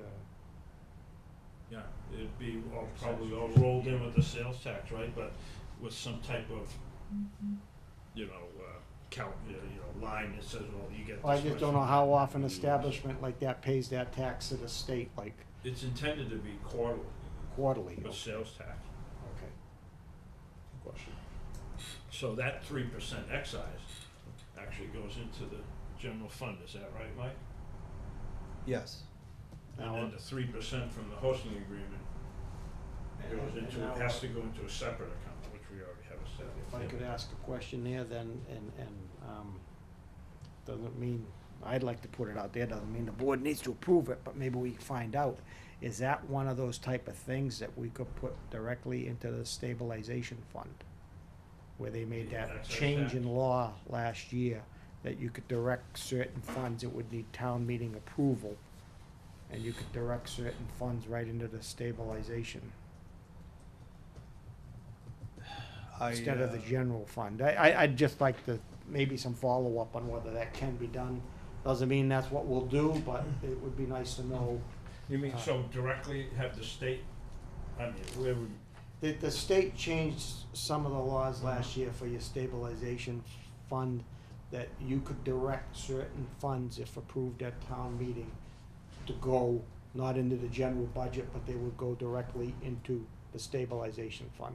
in particular, stabilization fund, is that what, that rules? The stabilization fund that we have, I don't know if it was for any other funds, Mike, or I believe it was just I don't know if it included anything like capital or that, I thought it was stabilization. I'll try to find it. K&P sent us a memo on it. Yeah, I'll have It to would- reread that. Yeah, it would just be nice to know if perhaps this was one of them things that if it could do, we could at least give it some consideration. And it may not even need to be all of it, perhaps a part of it, but I mean, you know, as we discussed earlier tonight, we need to start funding that. Mm-hmm. You know, if we could have something that funded that, then we could always, and we knew that was getting funded. And that's to stabilize our account, we can always pull it out by by this board, putting it forward as a warrant, and if the voters approve it. But you're asking if the excise tax can go into it. Yes, if that could possibly be, from what I understand, the, what do we call the one that we've got now? It's impact fees probably can't go in there. But perhaps this excise could. I'll get back to you on it, yep. I mean, those fees, those taxes get separated out. I mean, they were in, you know, this financial report we saw tonight, they broke it out, excise tax was this much, real estate tax was this much. So it'll come in with that, you know, flag, oh, this is what you got for this and that, you know. What I'm saying is, So we'll if know. it goes into the general fund, then it kinda gets, Well, that's right. if it went somewhere directly, then we could at least have better control over the direction of it. Yeah, certainly something we can discuss. Well, I'll certainly And work then we with heard it. we had OPEC, that if we could do something with, I mean, That's a good question to ask. KP. Kip, you have any questions? I know you're kinda new to this. I'm just sponging it all up. Yeah, no, I hear you. I hear you, you know, and if you do have any questions, you know, so I think one important thing that, you know, Kip, I don't think you've seen the host agreement on the medical side, so one thing, and maybe as you know, a reminder to everybody out there is that there was something in there that we could not turn down Healthy Farms for recreation, right? So this is not a matter of whether we do or don't, it's more just to negotiate the host agreements, okay? So, you know, I just think this will be, you know, somewhat quick, I would think, Right. right? You know, it shouldn't take, you know, Well, it wasn't like the negotiation on the medical side where we kinda went back and Yeah. forth and whatever, well, so. to clarify what you just said, you know, to add to it, Yeah. was we agreed with Healthy Farms that we wouldn't stand in their way of doing recreation. Yeah. You know, try to oppose them in it. The state stated that anyone who had a license, an existing medical cannabis facility, anyone that had a license prior to July 1st, 2017, you could not prevent them from converting from medical to recreational if that's what they wanted to do. Mhm. So, but we had already, you could see it coming anyhow, but we just said that we wouldn't stand in their way if they wanted to do that, because it was already being talked about at that time. Yep. You know, one thing I do wanna add, and Mike, I'll defer to you on this question, so, you know, one of the areas, that we also possibly earn revenue on that host agreement is the percentage of, revenue, you know, that, you know, the operation, you know, takes in, and it is my understanding that, well, first of all, that revenue number is $4 million, and it's my understanding that they did not hit $4 million this year. So for folks that are familiar with the host agreement, and are wondering about that, you know, they did not hit that. I think per privacy, you know, rules, we probably can't disclose what they did, right? What do you mean with In terms of what their revenue actually was the first year. Yeah, we they're haven't, a nonprofit, so that's all public Well, information. we've not. I just wanna make sure I don't say anything Well, that's they're- gonna put us in it's They're still because we gave them a little bit of leeway because of Yeah. all of what they were going through. Yeah, yeah. With the closure and trying to get everything straightened out. But the financial statement from Healthy Farms was due actually May 1st. Yep. They went over their revenues. We don't have that yet, and I mean, they can give an estimate, Yeah. but there's no sense of, you know, spouting estimates when they don't have the exact figures. Right, but it didn't sound like they were close. So I just wanted to throw that out there because for anybody wondering about that, okay, I don't think we're gonna see any percentage over for this year. Again, we wish them luck. You know, we hope they hit it next year, right? You know, but I also, you know, did follow up with Mike, and there are plans to make sure we're on top of what those revenue numbers are, you know, moving forward. Okay, so we can keep a better track on that. Okay. Anything further, gentlemen? No. I do want to, you know, first of all, Mike, thank you so much for staying on top of this. You know, commend Selectman Dawes. He's kind of been our point person for this and continues to do a great job. So, thank you for that, Doug. I know it's time out of your day to follow up on all this, so thank you for your further effort, on that. So, any other questions from the board? No? Okay. All right, moving on.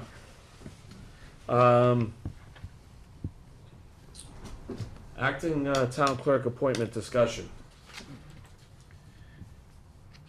And this is under the selectmen's report. Well, I wanted to get this in the forefront of your attention because we really only have probably 3 more meetings before Jan retires. Yep.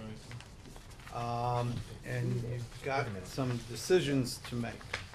It's not just, who are we gonna appoint? I can tell you the deputy assistant town clerk has expressed an interest in it. But she's also expressed some apprehension because if she decides to run for the position in next year, she may not get the job, and then she's gonna be out of a job. Because the town clerk appoints the deputy.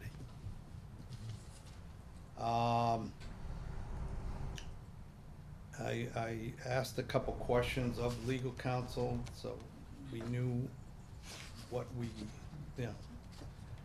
what some of our options are. I'm not saying, I'm recommending any at this time, but temporary town clerk does not have to be a resident or a voter in town. And a permanent deputy or assistant clerk doesn't need to be a resident or a voter either. Only the elected town clerk has to be a citizen of the town and a registered voter. So it gives you some options. Generally, what happens is the person, if you're gonna appoint somebody that's a citizen and expresses interest in running for town clerk, that's gonna give them a decided advantage. They'll be coming in as the incumbent, even though it's a temporary position. Well, a question, Mr. Chair, if I could, for Mike. So, can we do an interim chair until the fall? Because it's still an elected position, right? Are we able to have people submit their? Or no? Well, the election has to be next spring, so you're Can't appointing. be in the fall because she's gonna be done in June? No, it has to be an annual election.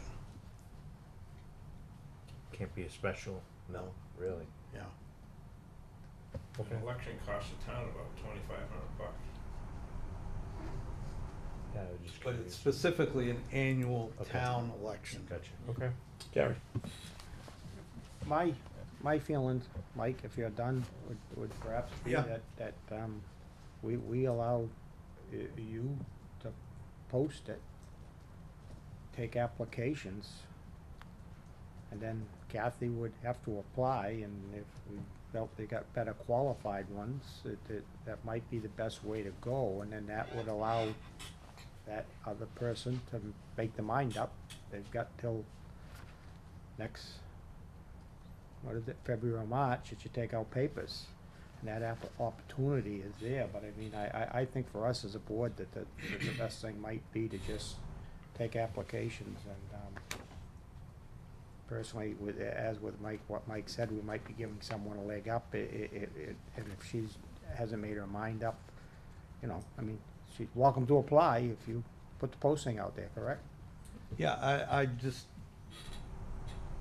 wanted to I make feel that, I sure- guess that's the best way I for mean, me. how wide a net do you want to cast? Do you want just registered voters of Georgetown? No, or we're not held to that, I don't I think would that, just. For, yeah, I for would the just leave it there. temporary, yeah, that's what Person. I'm saying, for the temporary, we're not held to somebody in town, then I say we just look for applicants. But you may not get any because everybody knows that it's temporary, correct? So Yes. it may be difficult to fill the position in that way, but, Well, it may be enticing to other people, right? They get to try it well, out. you know, it's a chance to get something under your belt for a resume also, if you look. Well, do we have anybody, Mike, that is interested in this position, maybe outside of Kathy? no one has No one has expressed interest, okay. talked about it. But, I mean, the position, it is a very well-paying position. It, We have to pay unemployment? If it was that well, she would be working at the highway department. it pays $37 an hour. Yeah, it's only because we're hours, we're full-time. And, She's working one and, twenty. in my conversations with legal counsel, the elected person can set their own hours. The town meeting sets the salary, which we've done, and once elected, they can work 5 hours a week, they can work 40 hours a week, or they could not work at all. Are there any state pools out there or anything that, you know, the old, you see it in the old movies, they call it secretarial pool for temporaries, you know? Is there any type of thing of that out Well, there? there's a lot of part-time, there's a lot of part-time town clerks. And they may wanna cobble, you know, maybe somebody only works 15 hours a week for one town, and they can pick up another 20 hours a week with our town. But knowing that it's only gonna go until possibly Right, I mean, that, next May. Well, that's a good point, Gary. Maybe we reach out to town administrators around the area, Raleigh, Groveland, see if there's anybody in their positions that needs to pick up, you know, who has the experience and needs to pick up. that would be based on, you know, the conversation we've had thus far. I mean, an ad with the Mass Municipal Association would get us a lot of qualified candidates. So, Mr. Chair, Yes, sir. if,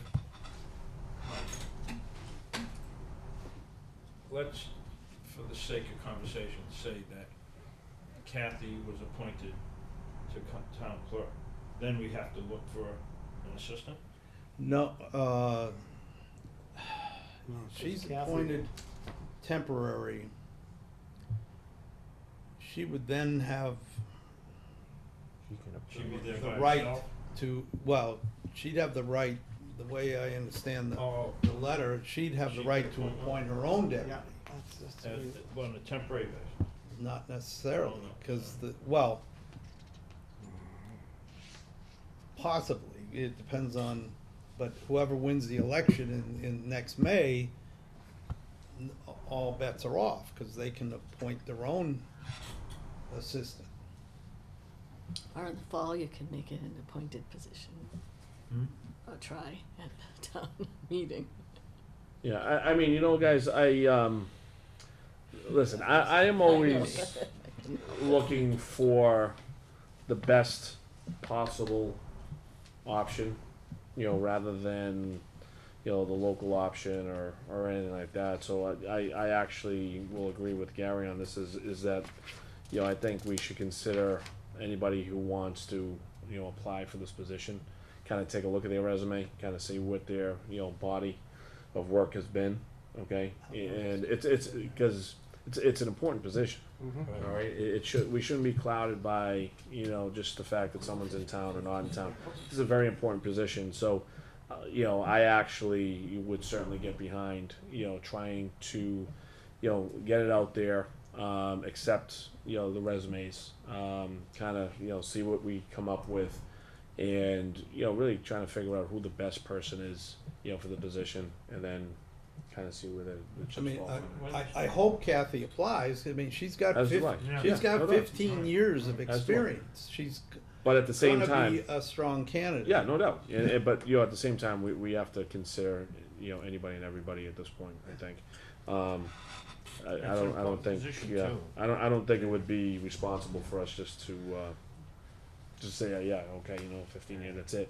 Let's do it. You know, because at the end of the day, you know, if she, Kathy, you know, puts in, you know, her papers and, you know, and she's the only one, then great. You know, I'll feel comfortable with that. But, you know, if there are other candidates, you know, I think it's incumbent upon this board to, you know, have the option available to take a look at and then make a decision, you know, based on what we have in front of us.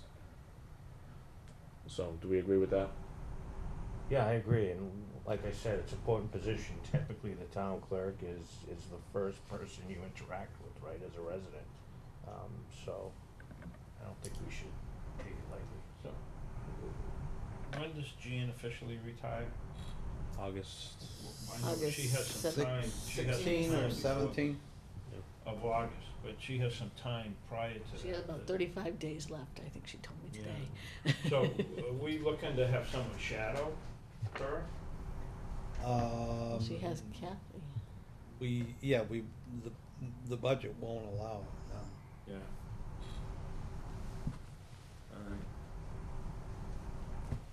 Oh, I think, you know, I hope Kathy puts her papers in, but I would agree that as a board, we should look at whoever wants to, Yeah. you know, apply. Yeah. So, Mike, why don't you go ahead and you know, put it out there, you know, and let's see who we get for applicants, and how long should we give it? This is the question. I mean, are we just gonna give it the 2 weeks, or do we want to give it more than that? Because to Doug's point, which I think is a good one, you know, we probably got to get someone in place to at least you know, shadow, you know, Janet for a little bit and see what Janet has to Said say. the budget doesn't allow it. Yeah, So you actually, we're looking for somebody with experience doing that. yeah. You know, I think we want to make a decision, have a hiring decision by, you know, no later than July 15th. Agreed. Well, So we want to give it a month. June 11th. So it was June 11th is our next meeting, and then so 14th. So June 25th is the second meeting in June, right? So we would have to have a decision on it by that, or how would we go about doing that? I mean, we can set a closing date for applications, but lately I've been just saying position open till filled. Because somebody. So when Jan leaves, Yeah, I mean, we know we have to have a drop dead date to offer somebody a job, say July 15th, so they can, if they haven't given notice somewhere, they still have. So Mike, why don't we put that second date in June?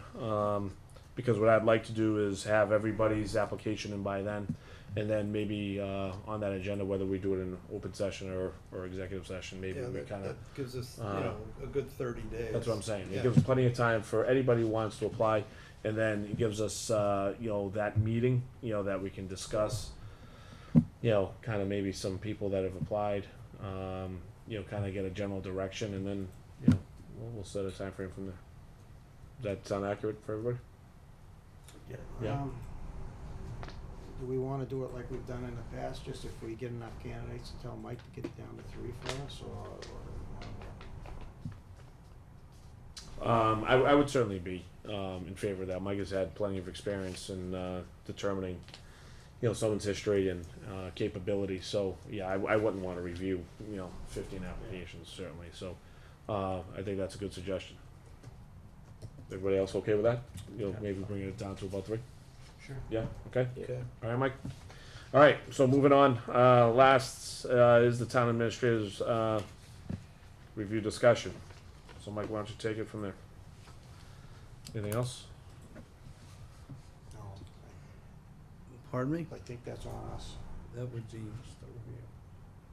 Oh, I thought that was a town administrator's report. I'm sorry. My bad. All right. Actually, no, but from the standpoint of the administrator report, one thing that hit my my brain though was, first of all, Mike, was there anything else on your end that you had to bring up? Because I would like to bring up the house. When is that thing getting torn down? I have the money in the budget as of July 1. Right. So As of July 1, are we all set? I just have to contact the person who gave me the price last fall, and make sure those numbers hold. Can we get it done in June and then No, pay no. July? That can't happen. Hopefully. Is the plan Because I'm really sick to of seeing pave that. it after it's done, or is it just gonna That- be a pile of dirt for a while? There's no paving involved at this point. So it's just gonna be a hole in the ground? No, it'll be gravel. Yeah. Okay, It'll be covered. okay. Okay. All right, thank you. That was the only thing I wanted to, anything else you want to throw out there, Mike? Well, Doug, is it too early to give him a heads up? Well, I think, I mean, we can talk about it, but I mean, it was really very, Early. initial. But Just the we context. did, But we did talk to another company. we talked to a cannabis beverage manufacturing and bottling organization that wants to talk to the board. We can bring them, and they have very aggressive timeline. So we would probably, they would like to come in and talk to the board on our June 11th meeting. They're looking at property here in town to buy and build a facility. And it would be just a manufacturing plant. They would not be selling in town. They would be buying marijuana from the local distributors. They even talked about talking with Healthy Farms. Right. But they're just infused beverage with cannabis.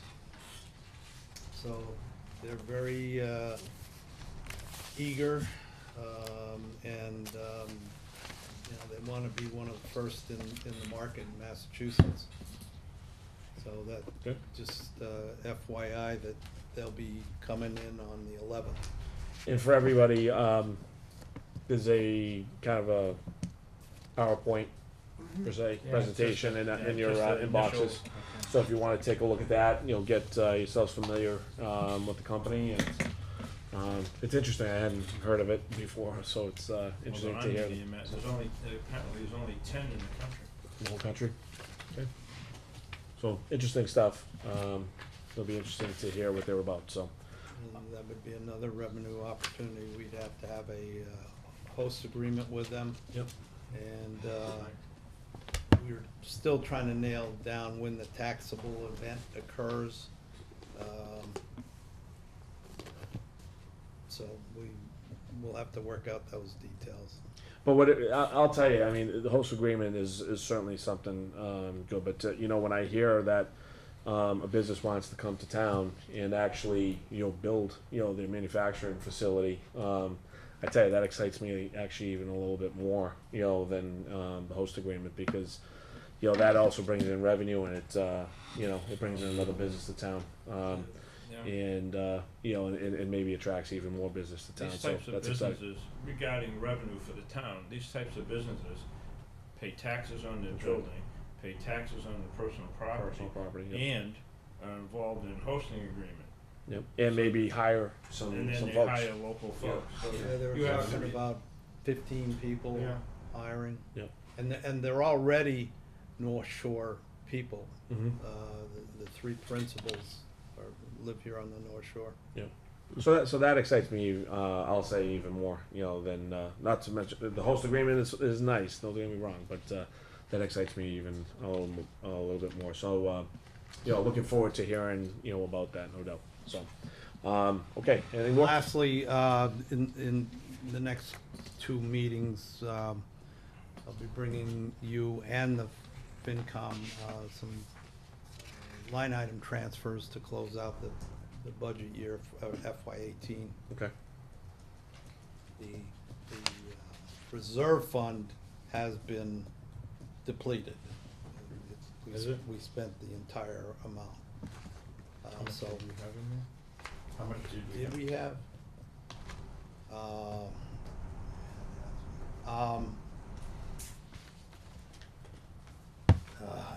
I Yeah. I think it was 190,000, Okay.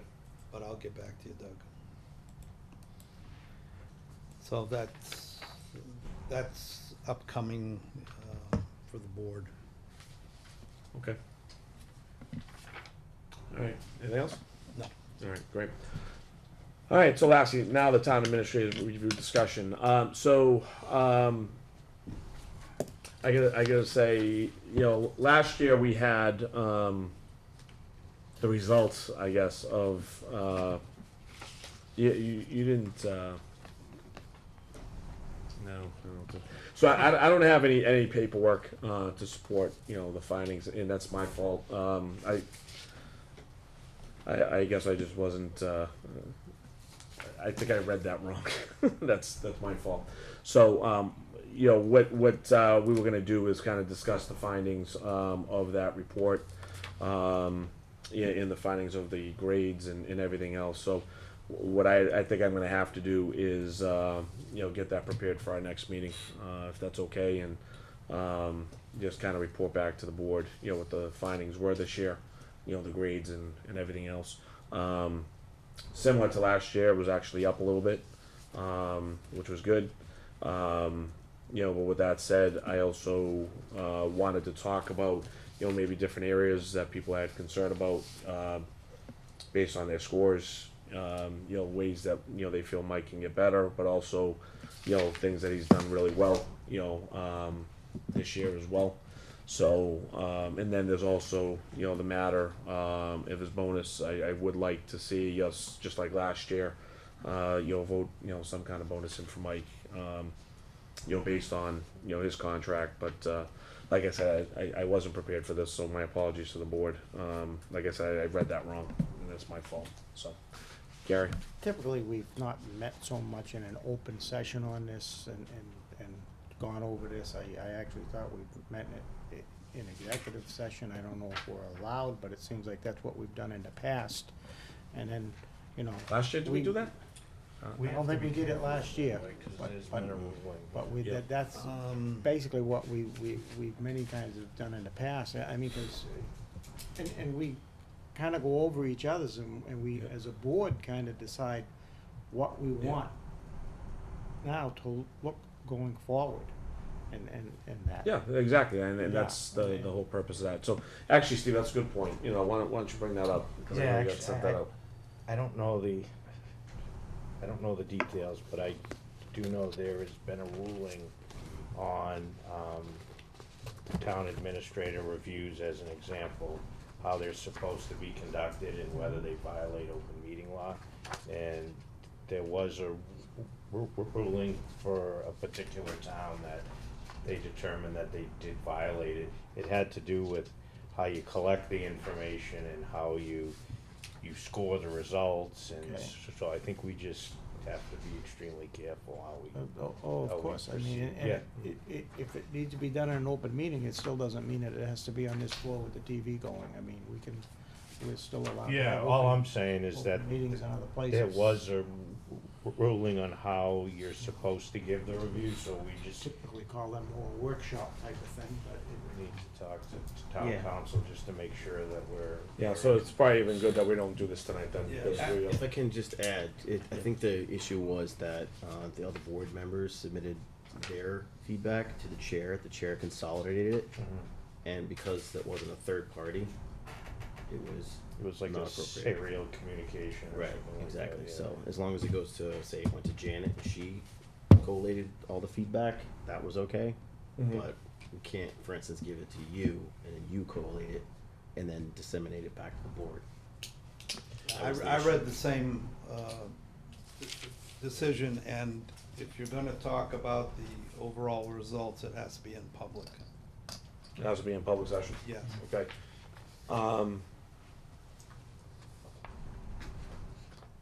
Alright, I'm gonna have to talk to town council then, because I gotta make sure we're not, violating anything, okay?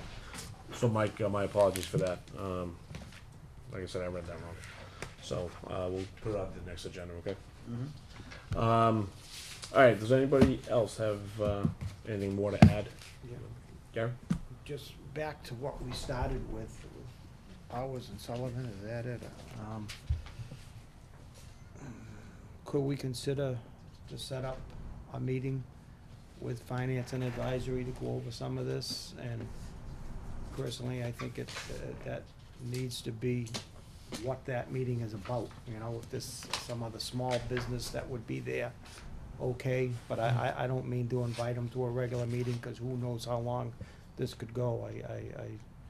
I just think it needs to be a thing to go over some of what they've said, you know, bring Finance and Advisory on board, and just look at some plans going forward that could encompass this. And of course, if you know me, perhaps we could try to get some type of a plan for capital also, but, So you're requesting a special meeting, instead of, our normal session? that's the way I think it needs to be a meeting just with them. I mean, maybe we have to go to one of their meetings, maybe one of their Wednesday night meetings. They probably don't meet much right now. No, we will need one more meeting in June to do the line item transfers. But they're having a real tough time getting a quorum. Yeah. Well, that's why maybe one of their meetings might be easier to, if it was a Wednesday, then we wouldn't be bringing any other business from this board to it. I think that has a better chance of success, yes. Why don't I do this? Why don't I talk to Ed Dobie on that? Let me see what his thought is on that. I mean, I certainly, in this board's effort to meet with other, boards and have open communication, that's just another example of us doing that. So, let me talk to Ed about that. Let me see what his feedback is. And if it's a special meeting, that's fine. And yeah, we can certainly talk about it and see, if we can do that. So, anybody else? No. Okay. I have a question for Janet. Has Mike, Janet, has anybody expressed any interest in Tin Lizzie's? We haven't heard anything. I haven't talked to John in a week, but I think he would have told me if somebody did. There appears to be a new interest in town, other than drinking establishments. Anybody else? No? All right, so, before, we adjourn, I want to thank the Kiwanis Club. Again, the sign on Route 133 is complete. Came out great. And once again, Kiwanis came up huge and really, beautified that area. I think a lot of people have had some comments about how much better it looks. So really, I applaud them once again, for helping the town and putting the sign in, and then also landscaping it, here this spring. So, great organization. Again, another friend of Georgetown, and we certainly commend them for that and applaud them. So, thank you, the Kiwanis Club. Our next meeting is Monday, June 11th, at 7 o'clock here on the third floor. And if there's nothing more to add, anybody have a motion to adjourn? Move. All right. All those in favor? Aye. Aye. Aye. Thank you, everybody, for joining. Have a you. wonderful night and Come a to great week. Memorial Day. That's right. Take care.